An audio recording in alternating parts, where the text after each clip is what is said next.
Brandon never moves, rotates chairs up here. I tell he's gonna become chairman. Oh, but they all move? Or, I don't think it's, I think it's just what they wanna do. I don't know why they do that. I know the chairman has to move, but I don't know why everyone else has to.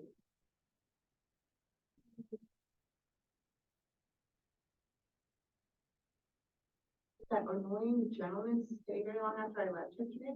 yes. He was giving me a headache. Yeah.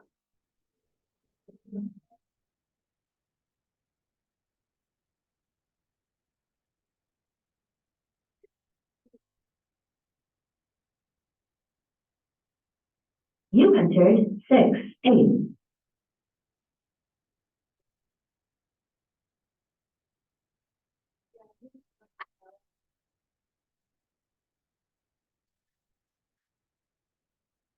They check, I mean, that out the time.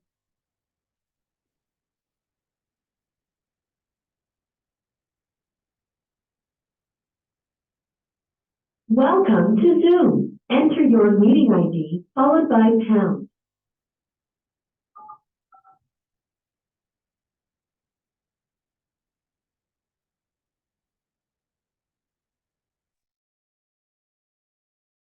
Enter your participant ID followed by pound.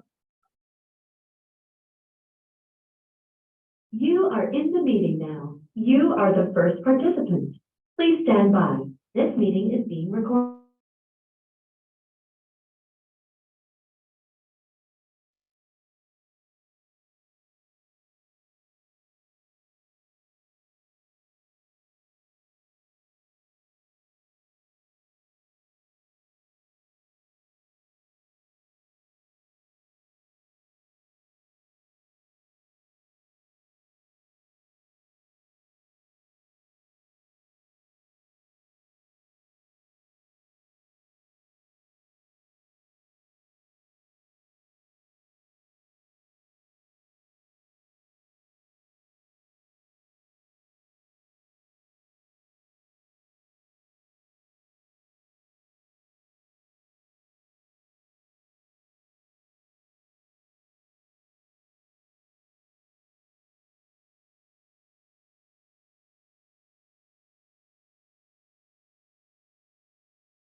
Okay, let's bring this meeting to order, the Amador County Board of Supervisors.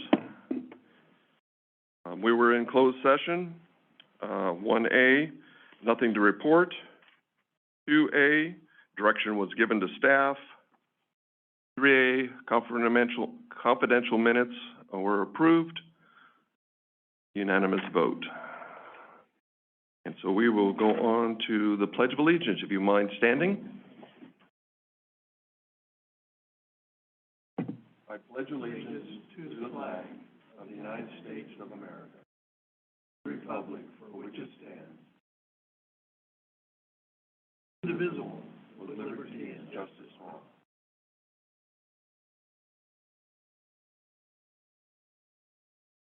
Before we go into the public matters not on the agenda, I'd like to take a moment of silence for all the shootings that have happened in California, and please bow your heads.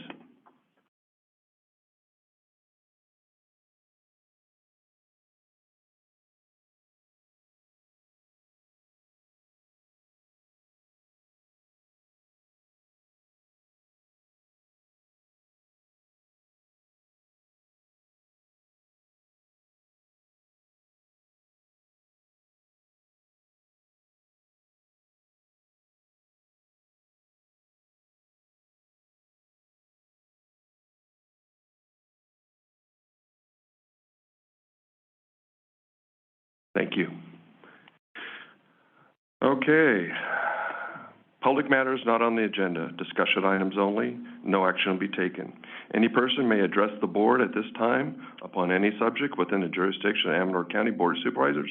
However, any matter that requires action may be referred to staff and/or committee for a report, recommendation for possible action at a subsequent board meeting. Please note there's a 3-minute limit. First off, I would like to report out and thank CHP for, during our storms, they were able to deliver meals to seniors when the volunteer group could not get back into some of the homes because of flooding and and all the problems that were going along our roads. And CHP hand delivered these meals, and so it was very much appreciated from the senior center. Anybody like to come forward?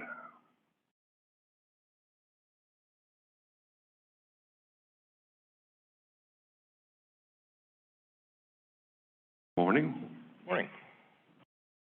Please state your name. Cam Merzlach from Jackson. Okay. These recent storms really hit this county hard. Some friends of mine and myself have decided to put together a fundraiser called Community Rising Above the Flood. It's going to take place March 4th, Saturday, at the Highway House Banquet Room. My friends, the Double Take Band, have agreed to play for free and have already actually bought 20 tickets. So a big shout out to them. Frank Mazzano is going to run the no-host bar. I'm going to look for wine case donations. The wine that we pour that we get donated, all of the money goes to the Community Foundation. If Frank has to pour the wine, we're going to have to cover the cost of his wine. We're looking for raffle prizes. We've all got those people that we can ask and they're going to say yes, and that's how I got this started. So if people ask how they can help, if you have somebody that you have where you think they'll join in and help us out, then maybe you could ask them if they would be interested in helping. There's 2 other events that same day that are well attended, that are annual events. So getting people to the event is gonna be my hurdle. But we just put the ticket line up online on Eventbrite. All of this is on Facebook, and we sold 22 tickets before we knew it. So, and there will be tickets at the door. We're just looking to try to raise some money. The people that give to this are going to feel good about it, and regardless of the amount, the people that are the recipients are going to feel good. I'll be speaking with Jackson Rotary later tonight, and I've been going to make my rounds all over the county, and any type of support that we could get would be amazing. If you can't make the event, we're telling everybody you can still donate online, theamateurcommunityfoundation.org, and that is a tax-deductible donation. If you could, Cam, it'd be nice you send us an email, just I can do that. some information. Absolutely. Pass it on. Thanks, Brian. Any other questions? Thank you, Cam. I appreciate it. Yeah, thank you. Thanks, Cam. See you then. Anybody else? Yeah, Recently, a long-time member of Search and Rescue passed away, Greg Bixby, and I'd like to have a moment of silence, you know, when the public's done commenting. Okay.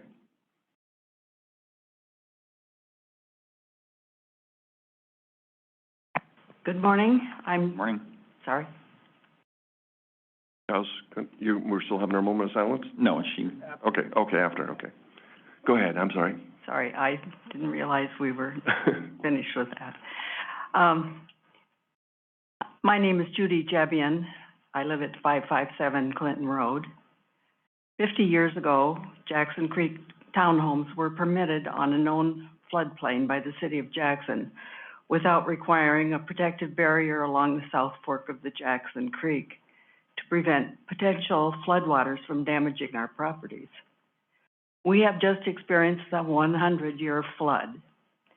15 homes in our common properties have sustained substantial damage. Our homeowners association cannot remedy this problem by itself. We need engineering for a permanent floodwater solution, and we need Public Works to intervene with the California Department of Fish and Wildlife so that a permanent floodwater solution can be permitted and funded. Thank you. thank you.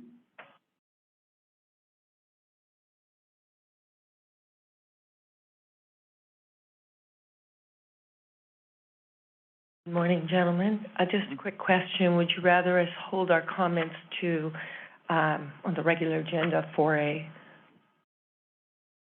which is discussion update on the possible action relative to continuing efforts for this flood? Or would you rather us wait till that point? Yeah, I'd rather you wait until that agenda item. Great. Just wanted clarification. Okay. Thank you. Okay, I'd like to get approval from the agenda, but adding addendum. Moment of silence, please. Oh, I'm sorry, I apologize. Yes.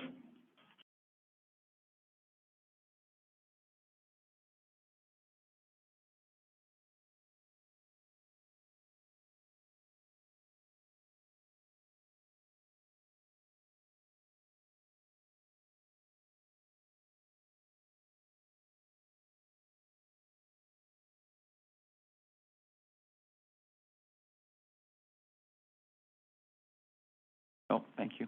Thank you. Any Zoomers? Okay. Approval of the agenda with adding addendum 1A to the very beginning of our regular agenda. Move to approve. Okay. Second. All in favor? Aye. Aye. Opposed? Okay. 5-0. Approval of items on the consent agenda. Move to approve. Second. I want to say that was, Frank was first, I heard. Yeah. And a second. All in favor? Aye. Aye. Opposed? Again, 5-0. Regular agenda item. Probation Department, presentation and adoption of a resolution honoring Penny Banks upon her retirement from Amador County. I'd like to read the resolution first, and then we'll vote on it, and then read it, you guys will talk, and then we will vote on it. Okay. Resolution honoring Penny Banks upon her retirement from the County of Amador, whereas Penny Sue Banks was born on April 10th, I'm not going to go there, to Stephen and Carolyn Lilly in Richard, California. It's not nice to say ages. Whereas Penny lived in Jackson, California until the age of 19. She graduated from Argonaut High School and attended Sacramento City College. She returned to school in 2005 and earned her Bachelor's of Science degree in social work. Whereas Penny has been married to her best friend, Randall Banks, for going on 12 years. And whereas Penny is the proud stepmother of sons Dallas and Brandon Banks, both of whom were born in Santa Cruz County, California. Dallas and Brandon graduated from high school in 2019 and 2020 respectively. Dallas and Brandon currently work full-time jobs and have plans to accompany their father and stepmother to Lufkin, Texas. Whereas Penny loves spending time with her family and friends, camping, traveling, needle felting, I had to look that one up, and glasswork. And whereas Penny began her employment with Amador County Probation Department in 1994 on an on-call transport officer, she promoted to part-time truancy officer and probation aide in 1998. She was promoted to full-time in 1999 with Amador County Probation Department as a probation aide. Therefore, be it resolved by the Board of Supervisors of the County of Amador, State of California, that said board does hereby adopt this resolution and commending Penny Banks for her many years of service to the people in County of Amador. The foregone resolution will be duly passed. Have something to say? I'm Mark Benini. I'm the Chief Probation Officer, and I just wanted to take a moment, although you did an excellent job with reading her resolution, just introducing her quickly, just so everyone on the board and then anyone in the chambers or online had an idea of what Penny means to the department. Penny is one of the last 2 active employees of the probation department hired by then Chief Probation Officer Gary Davis. I'm the other one. So through attrition over the years, we've retired quite a few employees, but we're the remaining 2 that Gary Davis had hired. After her 25-ish years of employment, and I know the math doesn't quite add up, but there were some brief periods of time where Penny served in some different roles and actually left the department for a brief period of time and did come back. But those periods of time and the 25 years total, she was a call-in employee. When I started, she was a call-in transport officer. She was a part-time employee and eventually became a full-time employee, as you read in her resolution. But again, it's time for her to retire and move on. Some of us at the probation department, and many of our department employees are in the back there, remember when Penny Banks was just Penny Lily. So we've been around for a little while. She started out as a call-in transport officer, and I can remember calling her when I was a newly hired probation officer in the middle of the night to transport juveniles to detention facilities all over the state. You know, we don't have a juvenile hall here in our county, so she would be the one to come out at 0 dark 30, would take that juvenile to wherever the juvenile needed to go and come back while the on-call probation officer would stay in the county in the event that we had another juvenile come into custody. But she always responded, never complained, and did essentially what we needed her to do. And that goes back as far as I can recall. Penny, if I had to describe her, she's really the utility player for the department. Even though her title is probation aide, that really equals a transport officer, a work crew supervisor, work program coordinator. She picks up and drops off deliveries. She's the electronic monitoring equipment cleaner for the department. She serves sometimes as a secretary. She does data entry. She does filing, and I could go on, but those are just a few of the things. Again, everyone needs that utility player within the department, and Penny has served that role. So from me and the department as a whole, we will miss her, but we wish her all the best in retirement. Thank you. Okay, do I have a motion from the board? Second. Okay. All in favor? Aye. Aye. Opposed? Okay. Only thing I'd like to add on to that is you go to Texas, my time in Texas, stay away from the fire ants. That's my, Yeah, and the wasps. that's my whole thing. Have you seen the wasps? Yes, I have. But they're at least warning you. Yeah. The fire ants don't warn you. You could be sitting on the ground and they say hello. Yeah, we saw them. Yeah, we've already got one tree infested. We're gonna have to take care of. Well, I'd say I wish you well down there. Thank A lot of my friends are leaving California.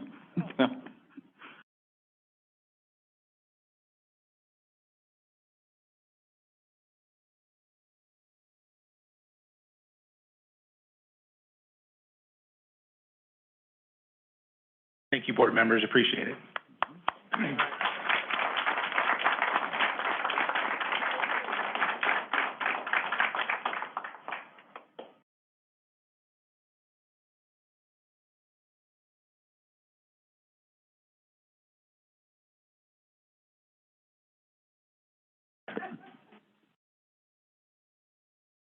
Okay, our next item is update and discussion of possible action relative to the continuing efforts of the recent winter storms in Amador County.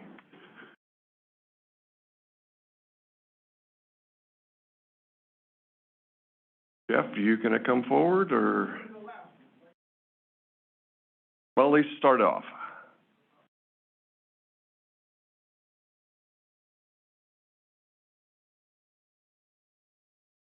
Jeff Bellotti, Sergeant at the Sheriff's Office and OES Coordinator.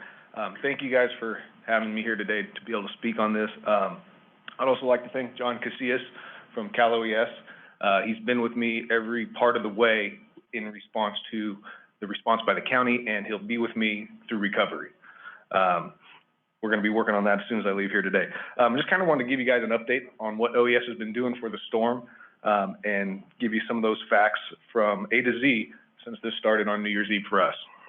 The Amador County Sheriff's Office of Emergency Services' primary responsibility is to coordinate the county government's response to disasters and other large-scale emergencies. After the response and the threat has been removed, it's time to move back to normal, or at least as close to normal as possible, and ensure the functions of county government are back in place as quickly as possible. OES is unable to provide direct disaster assistance, including financial assistance to the residents of Amador County. However, we can coordinate with the state and federal agencies when appropriate for support and provide that information to the public, which is what we will do here today and throughout the recovery process. On New Year's Eve, 12/31/2022, about 1000 hours, we activated the Emergency Operations Center inside the Sheriff's Office. There were some evacuations conducted in the city of Jackson, however, they did not request a code red alert. We assisted El Dorado County OES that day with evacuations in the Gold Beach area, and they were able to come to our county because they could not flee northbound. We set up a temporary evacuation point at the Italian picnic grounds, which we then transitioned into an overnight shelter. And the Amador County sandbag location up at the airport was up and running at that time. The next day, about 11:30 hours, the overnight shelter was closed due to the fact we had no guests remaining, and the 2 overnight guests that did come had returned home, 1 to El Dorado County and 1 to the city of Jackson. There were also no evacuation orders or warnings in the county at that time. Later that day, a proclamation of a local emergency was completed and signed by the sheriff and later ratified by the Board of Supervisors. We have requested both state and federal assistance, both of which have not been decided upon yet. Since then, the governor has proclaimed a state of emergency, and the cities of Jackson, Sutter Creek, Ione, Plymouth have all proclaimed their own local emergencies. Starting on January 24th through today, I'll give you some stats of what we've been doing. We started with twice daily sit-stat reports, updating our planning and intelligence. We also provided this information to Cal OES on a daily basis to update their reporting. We worked with our budget analyst here at the county to create a winter storm expenditure line and help us track storm-related purchases for recovery. We've been in daily communication with PG&E regarding outage numbers in those affected areas. Within days of the storm, we completed initial damage estimates for the county, city government, as well as special districts, and we've updated those frequently. Some of the current IDE numbers for the county as of today, which I've just learned that they're probably going to be going up, which we expected. For county, city, and special districts right now, we are reporting $3,229,297. And like I said, it's going to go up and we can update this daily.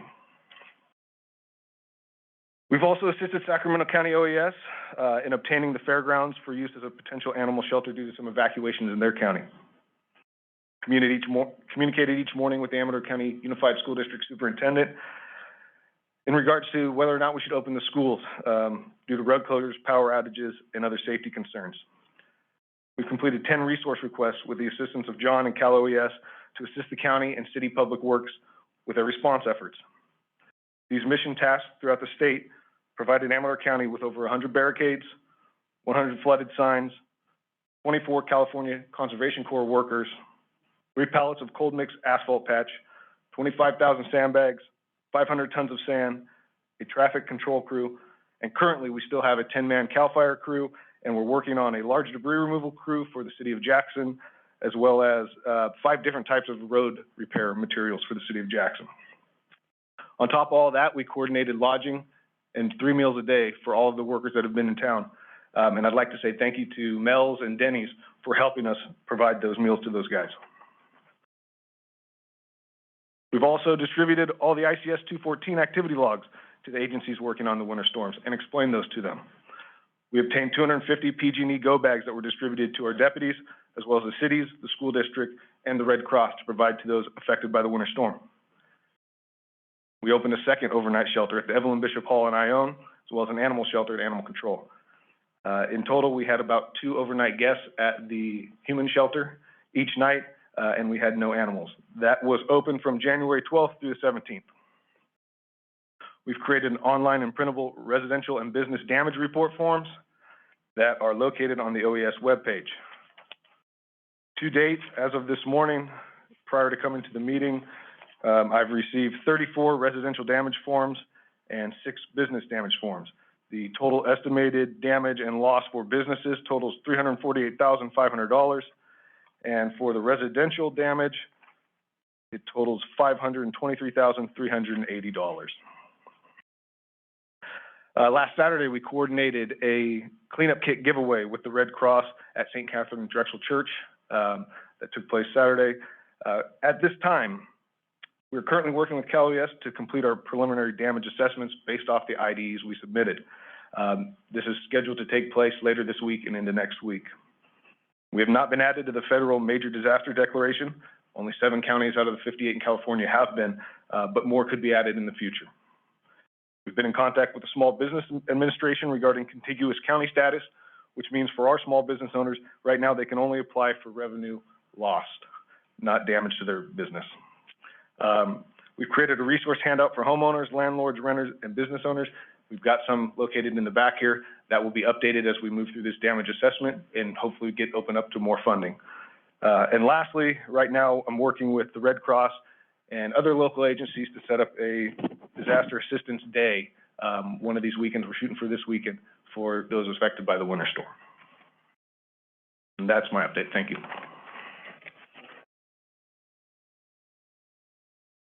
Before you leave, thank you for the report, very comprehensive. But you said we have not been approved for FEMA designation yet? No, the damage assessments, the state and FEMA are coming out, hopefully by the end of this week and into next week, to do those damage assessments.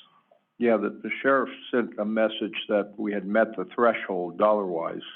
Well, the dollars have been met, but they have to come out and do physical inspections. Okay, very good, thank you. Also, I'd like to thank you for the work you've done. You've been very on it and worked real hard and did a good job, so I appreciate that. Yeah, to add on to that is, when you had John Hopkins, and he's appreciating you, and that's a high threshold to cover. And so that is, when he is truly thanking you for everything you've done to assist the county, that is an awesome thing. I appreciate it, thank you. One question or comment is, a number of folks who got flooded out of the apartments in Jackson contacted me, and some of them didn't have a place to go. They couldn't afford an apartment. It was or a hotel room. Is there something we can do in the future when something like this happens? Admittedly, it was an extreme event, and it was only going to be maybe 3 to 5 days that they were going to be without a place to stay, and they were in, it was low-income housing or, affordable housing, I'm sorry. And it just seems like, there's maybe local charity or something could have, provided vouchers or something like that. That's definitely a possibility. I would recommend anybody that's affected by the storms or fires here in the future to show up to the shelters. That's the biggest thing. They can get assistance there from the Red Cross. The Red Cross will also come out and do damage assessments themselves. I've been providing them with addresses of the affected people. Are you aware of any of these folks coming to the shelters? We had very limited numbers. Both times we opened them, we had 2 to 3 people show up and only a couple overnight guests. Okay. Yeah. Thank you, sir. Thank you. Anybody else would like to come up and talk about this?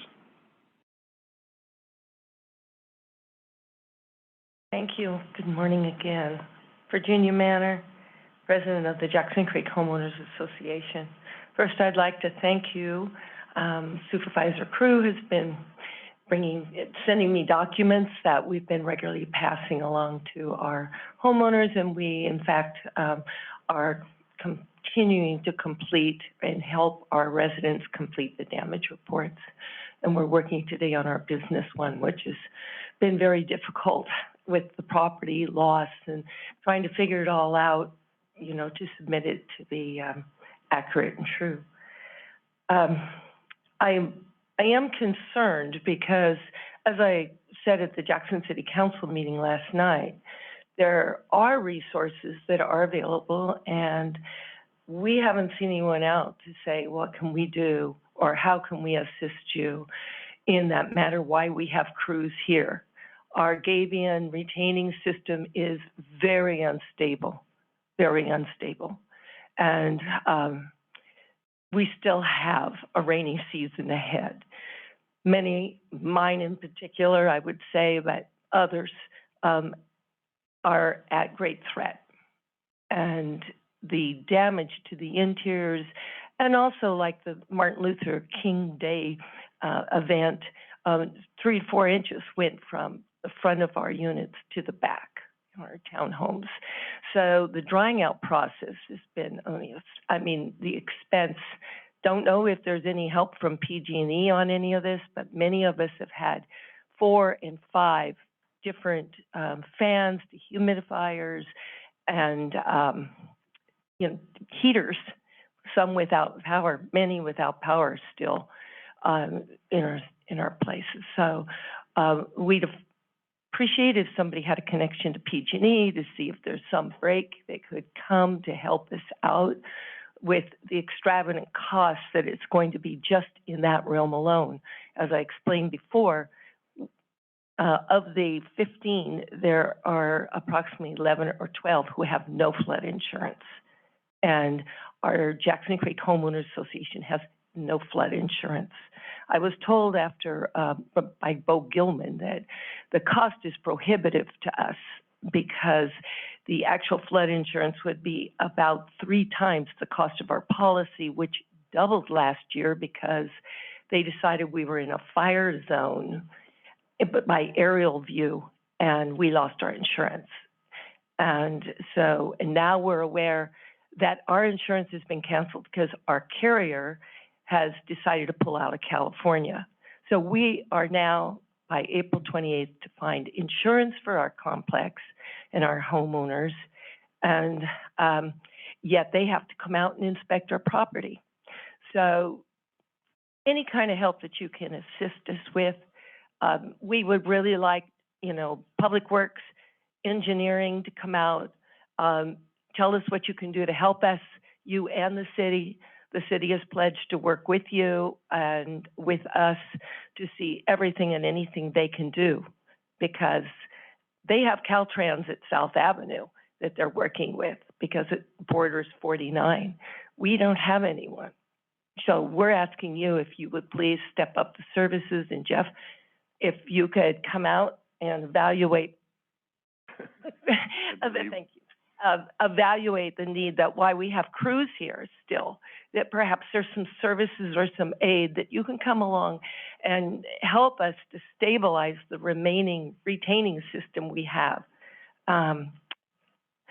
We would very much appreciate your help and the partnership with the city to find a remedy, a permanent remedy to this, because, you know, we did everything we could, and quite frankly, now we're broke. We have to, by state standards, keep a 10% reserve, which we are now right at because we had to have some expenses as a result, including a county license for our pool, which is full of sandbags, debris, and mud. So I'm hoping that you can come along, and I'm hoping Jeff can see what resources he can bring out too. But Public Works and engineering would be wonderful. And you can contact me and Tom Hinckley, the vice president, and I would be glad to meet you. We'll even get donuts for anybody that comes, just to get some help. We would sincerely appreciate it. I will apologize right off the bat, but we're not, as the county, going to be able to provide any assistance in that aspect as far as our own staff, because this is private property. And the reference that I go on this is up in the upcountry in 2019, we had a massive flood, and one of our roads was Vanda High Road. That was the bridge was completely washed out. Mm-hmm. We tried to get assistance in there. A supervisor many years ago had allowed Public Works to go in and put extra culverts into the same bridge area, and we were proceededly, as a county, sued for working on private property. There was also a jury award, not a jury, grand jury against the county. So this is something that we're having to fight in that aspect. Is the only reason that bridge was ever repaired was AFPD was a partial owner of the road as their fire station sits there. That was the only way we could get FEMA as a link to give assistance to replace that bridge. And since the county doesn't have a link, to assist you, we don't have any property associated in that area. As county owned, we're not going to be able to assist you directly with county staff and for that. Well, we do pay taxes, number one. This is a disaster, number two. And the county does have responsibility up the creek where it actually starts. If there's a block up there and all of a sudden... It's all on private property. There is no county property running along the creek bed. The creek itself is to be maintained by both the county and the city. No, I disagree with you on that, but well, that's okay. for the Our lawyers. attorney can talk to you about it. That's something that in that aspect. But because the creek itself, what I looked up on there as much as I could off of GIS, it's all across private property. The creek runs along private property. There's not a single identification specifically on the creek that the county has. But it flows from up country. Yes. And that is county property along that flow. Mm-hmm. And it has affected us over the years when there's damming further up, all of a sudden it gives way and we get the full rush of it. You have the property owners above you, but not the county. The county does not. The county is involved with the waterways. No, we don't have a waterway. Okay, then I guess that we're in a dispute over that. Right. But most importantly, we're paying taxes. We're paying property taxes. I understand. And we have some rights with property taxes. And that is, what are we getting? If in a disaster, you have to tell us, sorry, we can't help you because you're private property. Our waterways aren't our own. We can't get in there. We can't dredge. We can't do anything to help ourselves. We've tried over the years. We spent a tremendous amount of money. And actually, the whole property line has shifted. The creek used to be on St. Sava, but over the years of the silt coming down, and back 25 years ago, and again 9 years ago, coming down has actually changed where that creek's original flow was. And this is very, very upsetting. Understand. Mr. Chair, can I go ahead and interject? Virginia, I think your best solution for finding funds is when OES looks at the property, when FEMA comes in and does their assessment. I think that's your best opportunity to get a significant amount of money to make the improvements. I'm not going to argue the point about who's to blame on this, but when you get this massive amount of water, there's going to be damage everywhere. And people, if you want to start pointing fingers, I guess, go ahead. But the solution is OES and FEMA to try to get those funds that's coming from from tax dollars to go in to help find a solution to reinforce the levee there so this doesn't happen again. Well, that's undetermined as whether or not we're going to even have FEMA funds. Mm-hmm. It looks at this point. Looks like we've met the threshold. Well, that's still to be determined by their assessment. Right. And I understand we're not real high on the list. I understand that there's been great damage throughout the state. I also understand that, for instance, City of Jackson has had sustained heavy damage. And so it's very difficult for everybody working under these circumstances. But we've tried to come alongside all along. And now we're saying, help us to help ourselves, please. Don't leave us hanging out there. If we don't have anyone at this point, certainly our tax-paying dollars can help us. We are private property owners. That's true. But our whole subdivision is saying, we need you. We need your expertise. We need some guidance. We need some help. And that's what we're asking for. We're seniors. You know, what are we supposed to do at this point? People's budgets are stretched as it is. We can't do another assessment or raise their dues again when we're facing that with just getting new insurance. So I'm just saying, I know it's not your problem, but certainly somebody can come along. I remember, and you know, someone had told me they used to pick blackberries out there, you know, and that creek, it used to be ranchers and farmers that would dredge it out. They knew how to take care of the property. But we as citizens can't even do that because we're being threatened with a fine. And I think we've got to remove some barriers, and I believe that certain barriers, like with fish and game, are removed in the time of a disaster.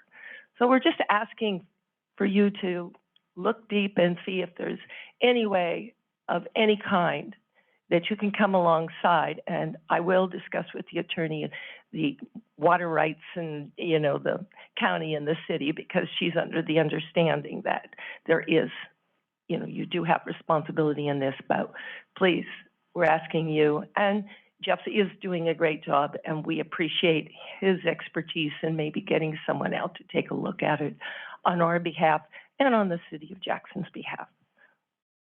So thank you for your time. And I think if I was you, I'd be talking to your neighbors also to see how if they'd be willing to help you as far as if you can get some cleanup done, whether by FEMA or whoever. I'd be reaching out to your neighbors, seeing where they're at, because that's part of the issue, is that creek needs to be cleaned out. Right. We haven't had the fire crew there ever to clean it out. We've had to just weed whack. You're right. It needs to be dredged, and I mean, we know it needs, but it's been prohibitive, and of course, cost prohibitive. Not like the old days. Well. So, thank you very much for your time.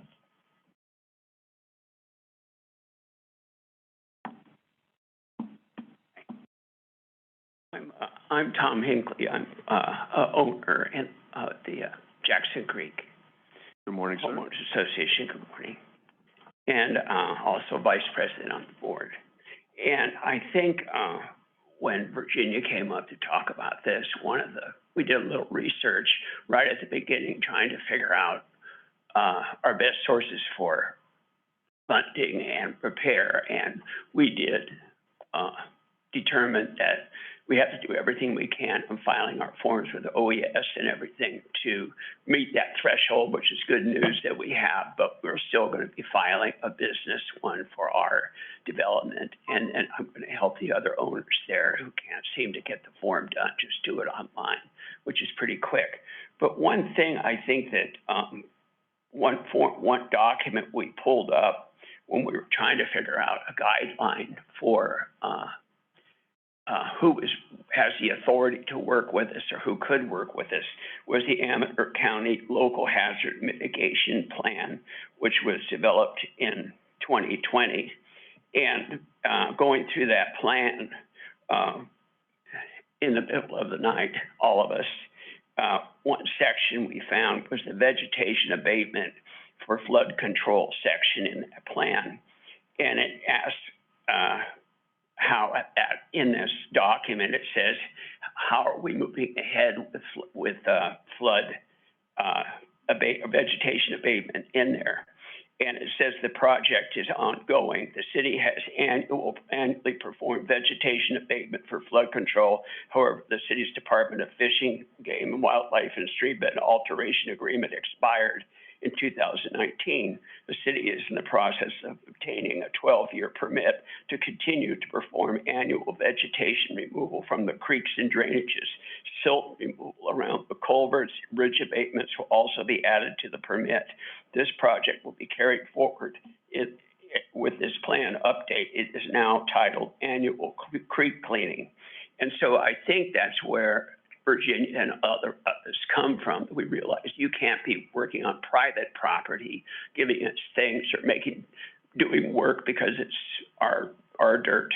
But I think what we're seeing in that document is that the city periodically is taking sections of the creek in the city limits and doing weed abatement like I see along Highway 49, where they have a crew in there cleaning it out. And I think that's what we're looking at, is we want that crew, which hasn't been down there in years at our section, though we try to do it ourselves, particularly during the drought when the creek was empty.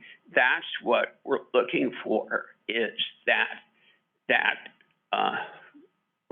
those efforts that are stated in this document, that you will do vegetation. If we had vegetation abatement there, that would be 40% of the problem, just cutting back all of that brush that we can't handle. And then, like I think it's right, Mr. Onetto says, that we do need to talk to our neighbors and see what we can do, but we're also a little concerned about having the authority to get in there in the creek and do anything with our neighbors and clean stuff up and not get in trouble with fishing game and everybody else. That's why we're kind of stuck. We can't work, we can't go someplace we're not supposed to go, but we would like at least to get a step up with the weed eaters and 10 people for 6 hours would do a wonderful job just in certain areas behind our development, inside the creek, not on their person's property, but just this creek abatement program that's mentioned in this document. That's what we were hoping, what we thought was an option that you guys could work with us. Well, you could kick us out of that loophole, but you could go directly to Chief Mike Blankenheim of CAL FIRE, and he is the division chief for up here, and get a request for the camp to come down and help. Okay, so does the city, when it states in this document, does the county normally work with the CAL FIRE and line those things up, or the individuals have to do it? Because that was the city is the one that does that. I am also on a water association up in the upcountry, and we've had the team come up and clear like around some of our water lines. So as long as it is a community help, they'll normally come out and assist. So that's something that they could do. You'd have to get with CAL FIRE and see what their part of it is. As your request is for community benefit, I think CAL FIRE would assist you in that aspect. And also one thing, you're in the city. It's not county jurisdiction. You're in the city limits. I mean, so you really ought to be going to the city, talking to those people. They're the ones you got to work through. I mean, can we help in the fringes? Maybe somehow, but not. It's not a county jurisdiction deal. It just isn't. And we are also thankful because we requested their help sometimes on our roads because they help everywhere. They're not just specifically to Amador County. So I can go directly to CAL FIRE or as your organization to assist you in that aspect for community benefit. All right. And that's the biggest outlier. It's not to do work right around your buildings, but as the creek bed itself is community benefit. Can we get him Mike Blankenheim's contact information? That'd be great. Yeah. His email. I'll send it to Virginia. Perfect. Okay, that'd be great. Okay. All right, thank you for your time. The other thing you might want to do is contact, and I said this when you appeared before, contact Mayor Stacy Rhodes in Ione. Yeah, we did that. He went through the procedures and the protocols to get access to the creek, and they were allowed to go in and do a lot of clearing. And they had a large community group in Ione that participated in that too. Okay, we did follow up with that. And Tom, I agree with Supervisor Forster that as frustrating as it is to wait for FEMA and inspections and we might come and there's a possibility, I mean, they talk in all of these, no one ever says, we're gonna be here on the 14th at 1 Yeah. o'clock, you know, that we're used to in regular life. Yeah. But to fix your problem in that bank, you're gonna need infrastructure help way Okay. beyond the capability of the city, the county. You're gonna need FEMA and OES, so the more work you can do helping your neighbors who can't fill out their forms, as you said, Yeah, it may seem frustrating, but that really is probably your best answer, yeah, long run. I hate to say that, but no, I agree. That's why yesterday we were at the city and felt, and didn't realize, we heard how many people had turned in the report. It was kind of surprising that so many people hadn't. In our development, we got 15 right there. mhm. So, yeah, work on that, and we'll look for that CAL FIRE information from Virginia, and I'll jump on that. It's always herding cats, you know, Yeah. to get everybody to be on the same page. Yeah. And believe me, I wish right now I could just order Public Works to go over there and Yeah. assist you, but This is all new to me, so I'm. It's all very learning your frustrating. Structure and authority too, but I feel the sincerity. yeah, 'cause it's, I've gone through this, and that, you know, it was the beginning of my term, you know, my first term was the Valentine's flood in the upcountry. I mean, I had driveways eroded, gone. Yeah, And, you know, it was just boulders the size of Volkswagens rolling down the hills and hitting Yeah. people's property. So it was just an incredible, you know, scary thought at that Yeah. time, but there was nothing the county specifically can do. And then again, at that time, we didn't even come close to meeting FEMA, but we were hurting in the upcountry. Uh-huh. It was crazy. yeah. And that was the unfortunate problem, is that, you know, the reason I can use part of the excuse on part of this is our dead trees up in the upcountry. Mm-hmm. We can, anything that'll hit a county road, we can help with. But that tree can't hit the county road, Mm-hmm. we're not allowed to, and that's by the Yeah. state of California. Yeah, yeah. Okay, well, this has been educational for me. Thank you, I sir. appreciate it. And Mr. Chair, I did not want to think I was denigrating the work of Jeff Bellotti and the OES No. team and all of that. Because I think we're lucky to have them, or we'd be in a bigger jackpot than we're in. Totally agree with you. The other people I also want to thank is our road crews. They have been working tirelessly since the beginning of this. Yes, sir. Mayor is here. Good morning, gentlemen, Chairman. Morning. Steve McLean, Mayor of Jackson, City of Jackson. So I want to let you know, last night at our meeting, we did authorize an emergency letter to Caltrans to address the deficiencies on South Avenue, side of that creek. If I recall from stories to me, I'm not a newbie like, Caltrans had changed Highway 49 in an expansion some years back, which affected that whole structure. So we're going to be trying to partner with Caltrans to address that section. In addition, we are all hands on deck to address all the creeks, because not just Jackson Creek, that are coming into Jackson, including by the Jackson Township areas as well. So we're going to seek any funding, federal or state, to help us along with that. And we're asking the folks of the City of Jackson to submit all the damages they have so we can get those numbers submitted to FEMA, as you're doing as well. We did look into Ione and Stacy Roads. Our city manager contacted Ione. We actually have the same permits and are authorized. A little bit apples and oranges, because I believe the creek down in your way, Supervisor Forrester, does go dry. We don't have that option. This is a year-round creek. Makes it a little more complicated to work on, but we can do that. So I just want to let you know where we're at with the creeks in the City of Jackson. Thank you. Appreciate it. I have a question.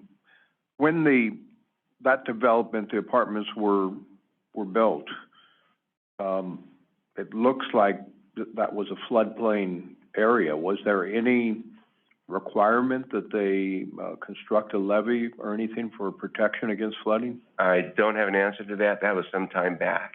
I would have expected that the residents would have been notified that that was a floodplain, and maybe they signed some sort of waiver or disclaimer or something. I do not know for sure. Okay, thank you. Good question. Thank you, sir. Okay, thanks.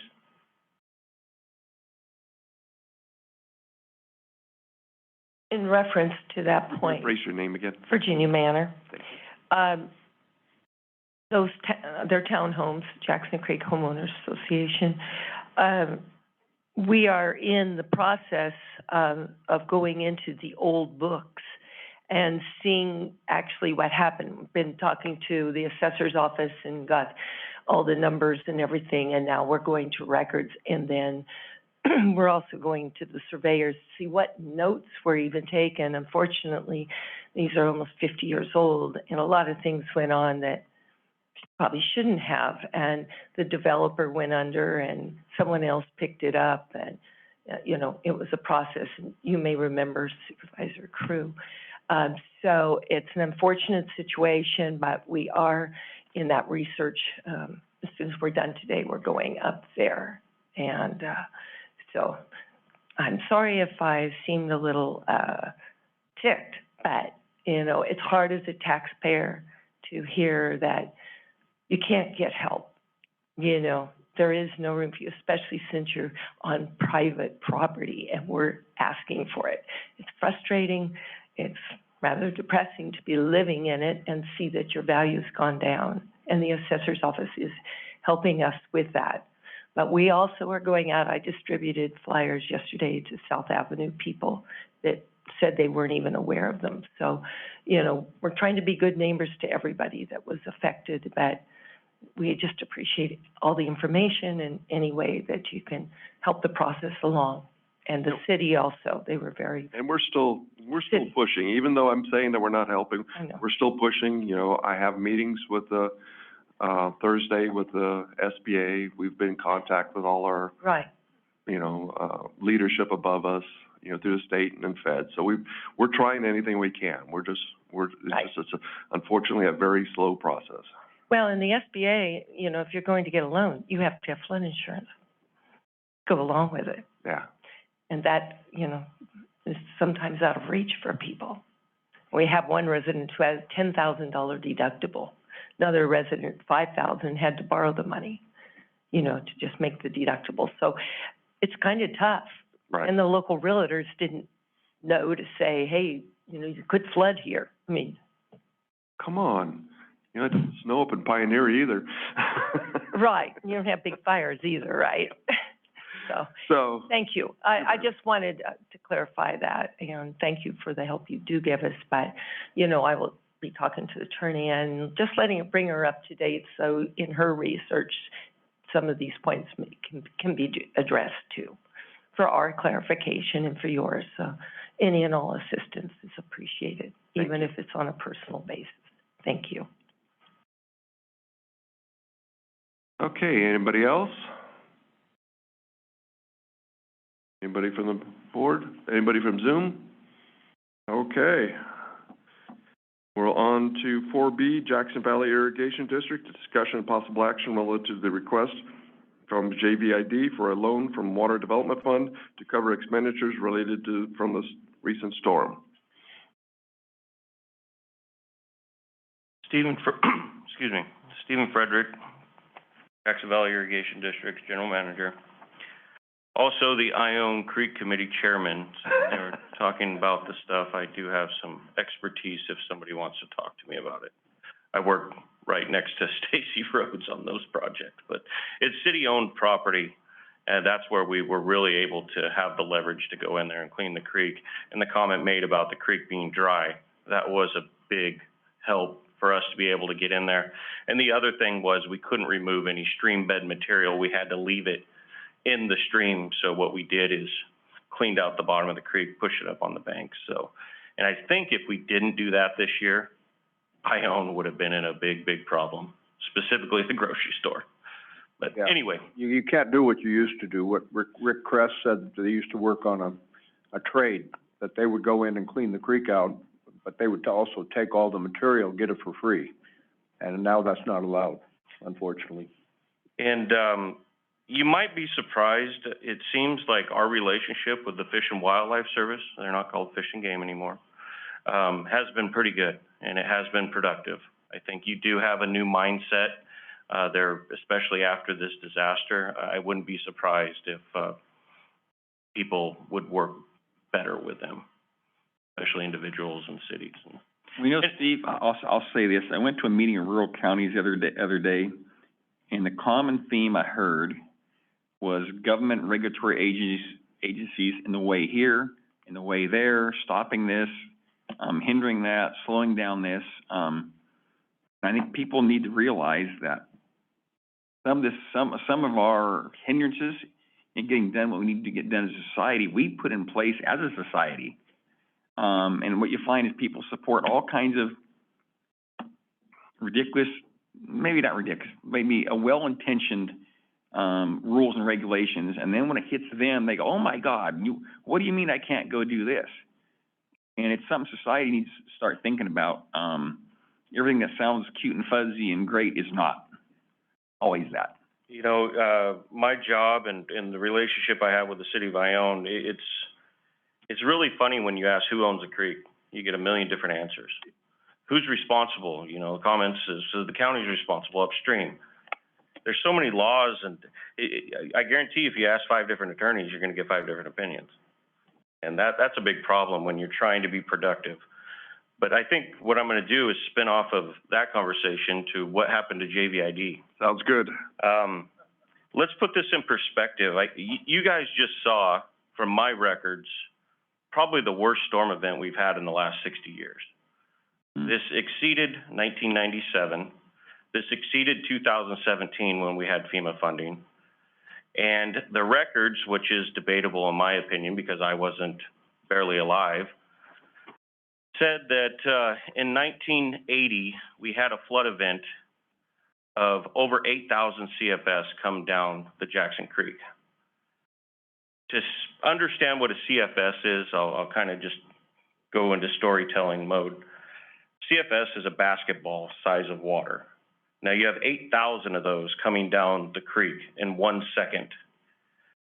And this storm event, I went to bed New Year's Eve night, looked at my phone about 3 o'clock in the morning, and I go, uh-oh. My lake, well, on the 30th, was at 51% full. Now, everybody's familiar with Lake Amador. That's about 16 to 20 feet below spillway. By 7:30 in the morning, I had driven out to Lake Amador, and the first drop of water was going over the spillway. Now, if you were to do the math, that's over 8,000 CFS of water that was filling up the lake. It was filling up 2 feet an hour. That's a huge amount of water.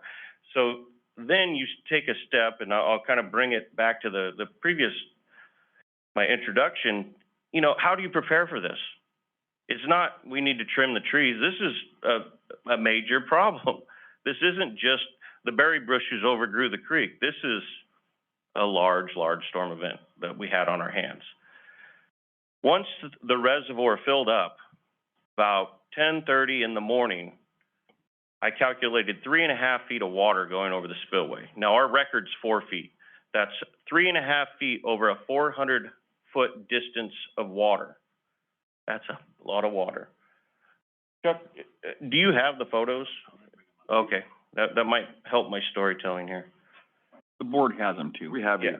your package. I think I included some more that, but anyway, what ended up happening in the first emergency that we had to deal with at JVID, and let's quickly talk about, I'm gonna try to paint the picture a little more. The Jackson Creek watershed is only 56 square miles. It's basically Ridge Road, the McCalmy River, and Taboo Road. We have no snowmelt. We're a flashy rainfall only watershed. So what we experienced is only in this area of the county. Right there, that wasn't completely the 3.5 feet I was talking about. The 3.5 feet actually occurred a little bit later. But that's about 5,000 CFS of water. To put that in perspective, when East Bay Mud starts releasing 5,000 CFS of water, they start calling for floods in Lodi. That's what was going down Jackson Creek. And I will say in this photo, this is some of the debris that we had to clear off our spillway. That's only maybe 1/10 of the debris that we removed here in the last 2 weeks. Like Leo. And if anybody wants a free ice chest, I have about 20 of them, but they don't have lids. All that debris came from the Jackson, this 56 square mile watershed. You could stop there. So I'm stuck on the debris here for a second. So what we've done is we've gone in there in the last 2 weeks and we've cleared about 80% of that material out with excavators. And we had to purchase a $61,000 buoy log containment system to contain whatever leftover debris. This is something we never prepared for. So we're into that project alone, I'm guessing anywhere from $75,000 to $100,000. And that project's pretty much been done by last week.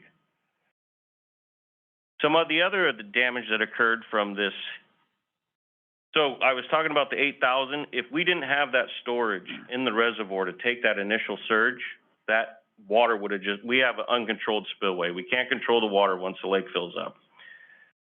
So we were lucky enough to take that initial surge, but we still saw almost 6,000 CFS go over the spillway and then go down the Jackson Creek water system. And that's where these other pictures come in. Maybe Chuck can go to the next slide. Keep going. Well, we'll jump around a little bit. So this is down in the lower end near the county line. This is a JVID operated pump station. That's a standpipe that we have that had damage. It's currently not there. It got swept away in the next storm. So that doesn't even exist anymore. The previous slide,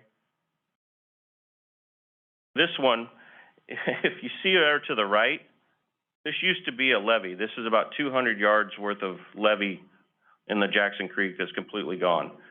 That has to be repaired before I supply water to customers next year on the lower end of my valley.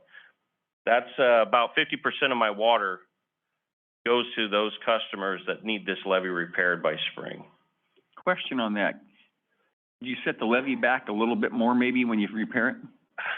You know, this is only one of the spots, and this is the one that I somewhat think that I have jurisdiction over.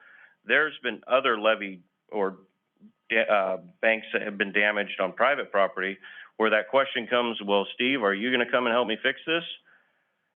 You know, that whole creek system just blew up basically. So either you build it bigger, you build it stronger, you build riprap. I'll show you in the next picture of how much riprap costs. You know, this is right here. What you see just in this picture, and I'll explain it a little more in a second, but the riprap under that machine and in the bank, that's over $6,000 worth of riprap. So when you start looking at a 200-yard levee that you want to riprap, price goes up pretty quick. You can stop there. So as the flood event occurred, we thought we got away with some debris in the lake. A couple days go by, and if you recall, we dealt with about 15 days of rain. You had that initial surge on the 31st, and a few days went by, and then we had another surge. This is the damage from the second surge. I have an 18-inch concrete pipe that goes through the middle of the creek that eroded and collapsed. That pipe supplies about a quarter of my district. They're currently out of irrigation water.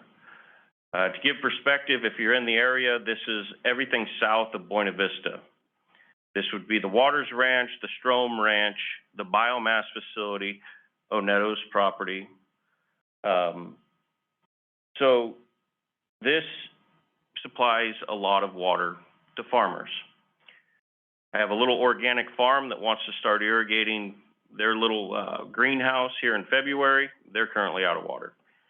And I'm going to kind of include something here and thank the Board of Supervisors for helping us so much with our treated water system, because if we didn't have treated water available to these customers, we'd have about 25 people out of water with really no quick solution to repair it. You look at this picture and you say, well, why don't you just go in there and put something on it and fix it? Number one, they don't make that pipe anymore. Number two, they said we could build you couplings, but it's going to take a month to 2 months because of COVID. Number three, we believe that there's another break in the middle of the creek And now you compound the problems with your fish and wildlife, and when's the next storm coming down to fill up the creek, and how are you gonna work in there? We'll just span a pipe across the creek, plug it into each other, and we'll be done. Well, what's gonna happen when it floods again in February? Because in '97, the worst storm was in February. The first storm was declared in January. The second one that got us was in February. So this isn't over. So what we've currently done is on Friday, JVID had a special board meeting. Richard was in attendance. He heard all the discussion and options. We have an ability to install quickly an 800-foot bypass line, install a valve at this location, bypass water, but it's not going to be the water needed to do heavy irrigation, but it's water to get semi-organic farm enough water and people back into water, because I have people with cattle and horses that need this irrigation water for water troughs, et cetera. And that project alone is looking to be $75,000 to $100,000. And that price is going up because you have to make the decision now. Well, do you repair the pipe that's in the ground that they don't make anymore, that when you put it in the ground in 1967, they told you had a 75-year life on it? So let's go ahead and replace it all. And then we're doing this all on the roll of the dice that FEMA is going to come in and help us. We're probably going to be stuck for a lot of these costs if we want to do upgrades, unfortunately. But it's the right thing to do if we want to stay in business.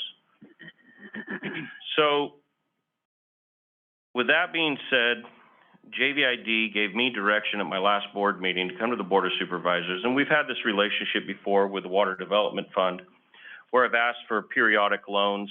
We currently only have one loan with the county, and that's for my treated water system, and we're trying to extend a pipeline to the south end of our district.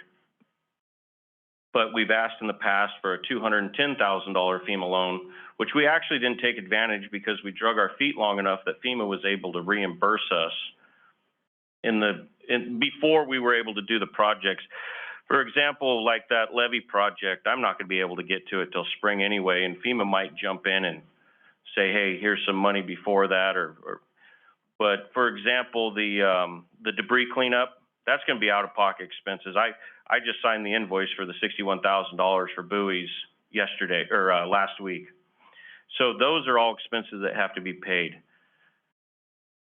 Put this in perspective, JVID here in early January just signed a budget for about $600,000. So I'm over here with Sergeant Bellotti filling out a worksheet going, Steve, how much do you have in expenses? 400, 500. I'm about to spend just as much as what my annual budget is. So JVID asked me to come back to the Board of Supervisors and kindly ask if we could borrow from the Water Development Fund a temporary loan so we could get these costs that we weren't not expecting to incur. And I think we've had a good relationship where you could trust us that we do pay our loans back. So I included a letter. I'm hoping you got that. And if you have any questions, I think my story time's over. But it was a big event. It got us good. The bridge loan is for $500,000? Right now, because that's the initial assessment for what we believe the damages are. But I hired an engineering company to come out and help me assess, say, the damages or what it's going to take for this creek crossing. And my budget might have been a little slim. So what I'm doing is asking for the 500 right now, because that would help us get our buoys reimbursed, the contractor that removed the debris, get the pipe material purchased for this bypass line that to get these people back in water. But if we have to increase it later, I'll have to come back to you guys and ask for an increase. But right now, I can get by with a $500,000. How much do we have in the fund currently, Chuck? We've got about $4 million in cash right now. So there's about $5.9 million in total assets. So about $1.9 million in outstanding loans to various entities.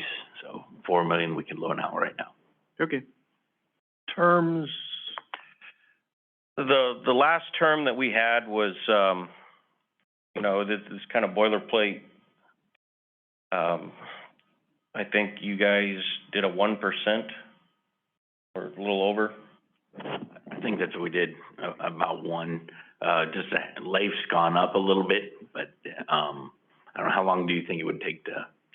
It would be based on the reimbursement of the Cal OAS and FEMA funds, and as soon as we receive those, we would pay it back. I think the language in the last loans was we make a minimum payment. I think it was for a 3-year term, on the loan, but we make a minimum payment regardless if the Cal OAS funds or FEMA funds are received, but if they are received sooner.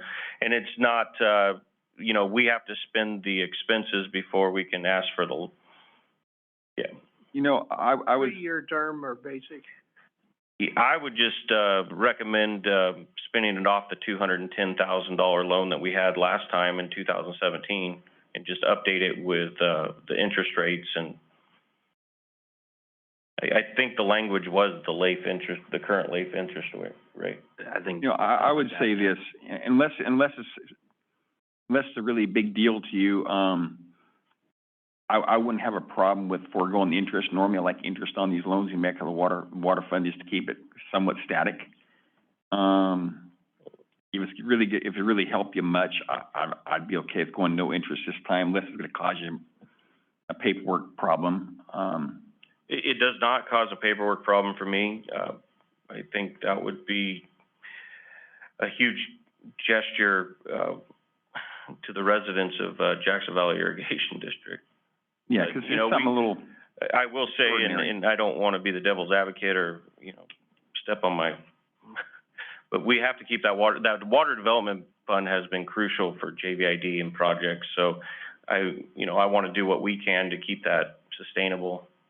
Well, if I may add to that is that, you know, maybe if they give you any type of administrative fund with your loan or anything else, that maybe you could, per se, donate that portion of it to the water fund if it's above and beyond what you need. I have a board member here, Ed, can I introduce you? He doesn't mind no interest loans, I know that. Yeah, no interest, I'm really interested. Yeah, we'll let him comment on the For interest. a couple of. I don't normally Thank you, advocate for JVID. those. The only thing I want to say is that first of all, I appreciate, you know, being able to present this, and I appreciate the fact that there is a water fund. This is one of those things where right now, we thought we were looking pretty good as far as contingencies, but we had absolutely no idea. And, when Steve talks about, a large portion of the district being without water as we speak, he's not exaggerating. And I think it's, you know, I'd like to remind the board that when you're talking about the west end of the valley, Jackson Valley, and the west end of the county, you're talking about an economic driver. We've got ranches, we've got rock plants, we've got all kinds of commerce going on down there. And it's incumbent on us to keep everybody operating. So, with that being said, we are not exaggerating. We may be underestimating. We will do everything that we can to secure the funding at the state and the federal level. But at this particular point, we need an injection of funds, so to speak. Thank you. Well, can I have a motion from the I board? could support a no interest loan for this too. It's an extraordinary circumstance. All right, I would move then that, we have. You ask for public comment first, Oh, shoot. Mr. Chair? Sorry, correct. Any other public comment? Probably isn't any, but. Anybody on Zoom?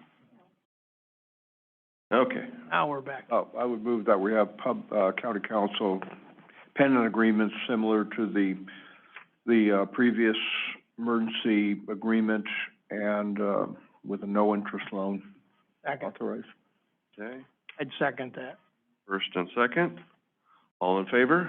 Aye. Aye. Any opposed? Okay, that'd be 5-0.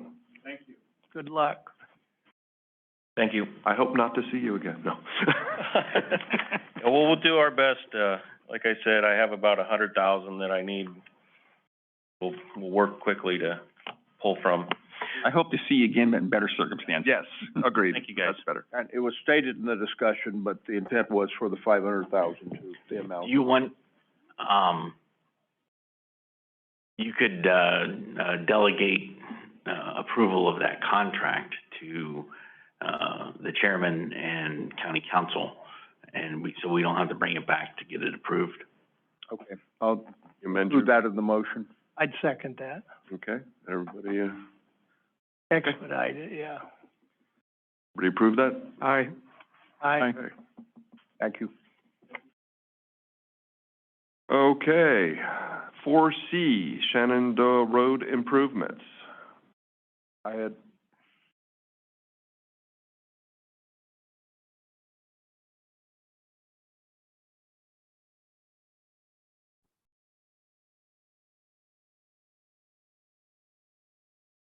Morning. Rich Avila, Public Works Director, and I just want to kind of echo something Steve said. I mean, this was a really extraordinary event, and, you know, I listened to the testimony that you've heard with the people that have the condominiums and the townhomes and such.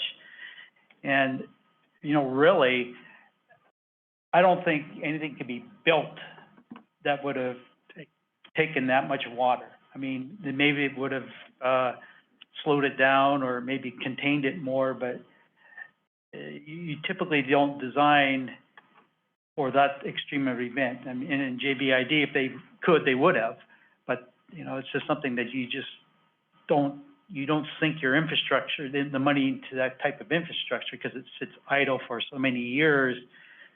And, you know, from financial standpoint, it just doesn't make sense. But so it's a difficult thing for everyone to deal with. But in this extraordinary event, you know, you can't expect all the drainage facilities to hold all the water. You know, I deal with that with our ditches and such that are on the roadsides. Yeah, a lot of them didn't work. A lot of them were overflowing because there's just too much water. You know, it's just the way it is, and it's not an excuse or anything, but it is the truth. And so these type of events, people need to understand that this stuff's just going to happen. And, you know, as we fight to clean up our roads and such, you know, people get frustrated because culverts get plugged and whatever, and people are talking about upstream debris coming down. It's everywhere, and, you know, Mother Nature playing its tricks on us. So it's just one of those things. So I just kind of, as I've heard things, I just kind of want to kind of put in perspective, really, that, you know, events like that are just, when they happen, there's going to be losses and damage. So, Yeah, unfortunately, I think we're gonna see more and more of these types of atmospheric rivers. That's what they're saying, so yeah. it's not good. So anyway, sorry I digress there a bit, but what I wanted to do is provide an update on our work on the Shenandoah Road improvements. The last time we met was back in September. We talked about an improvement type that the board agreed to move forward with. And so our consultant, Bennett Engineering, has been working on the plans and specifications for us. We've met with them several times, kind of go over the project as they develop their plans and specs and talk about different issues and such. So he talked about the full depth reclamation with cement added, and basically what happens there, and I think it was described last time, where you pulverize the pavement and base material, and then you add cement to it, and then you activate that with moisture, and then it cures and sets up and gives you a solid base under the road, and you pave over it. And as I got outlined in your packet, I just kind of wanted to give you an idea what that process is like. So on a given week, it's kind of like a weekly cycle. The machine comes in and pulverizes a certain stretch of road and grinds up all the pavement and the base material and such. and then do some rough grading on that first day. The second day, you add the cement to the material and final grade it.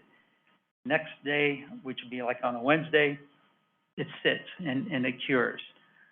And that curing process goes into the next day somewhat, and then you can start paving over it, because now you've got the strength has developed in the base so that you can pave over it.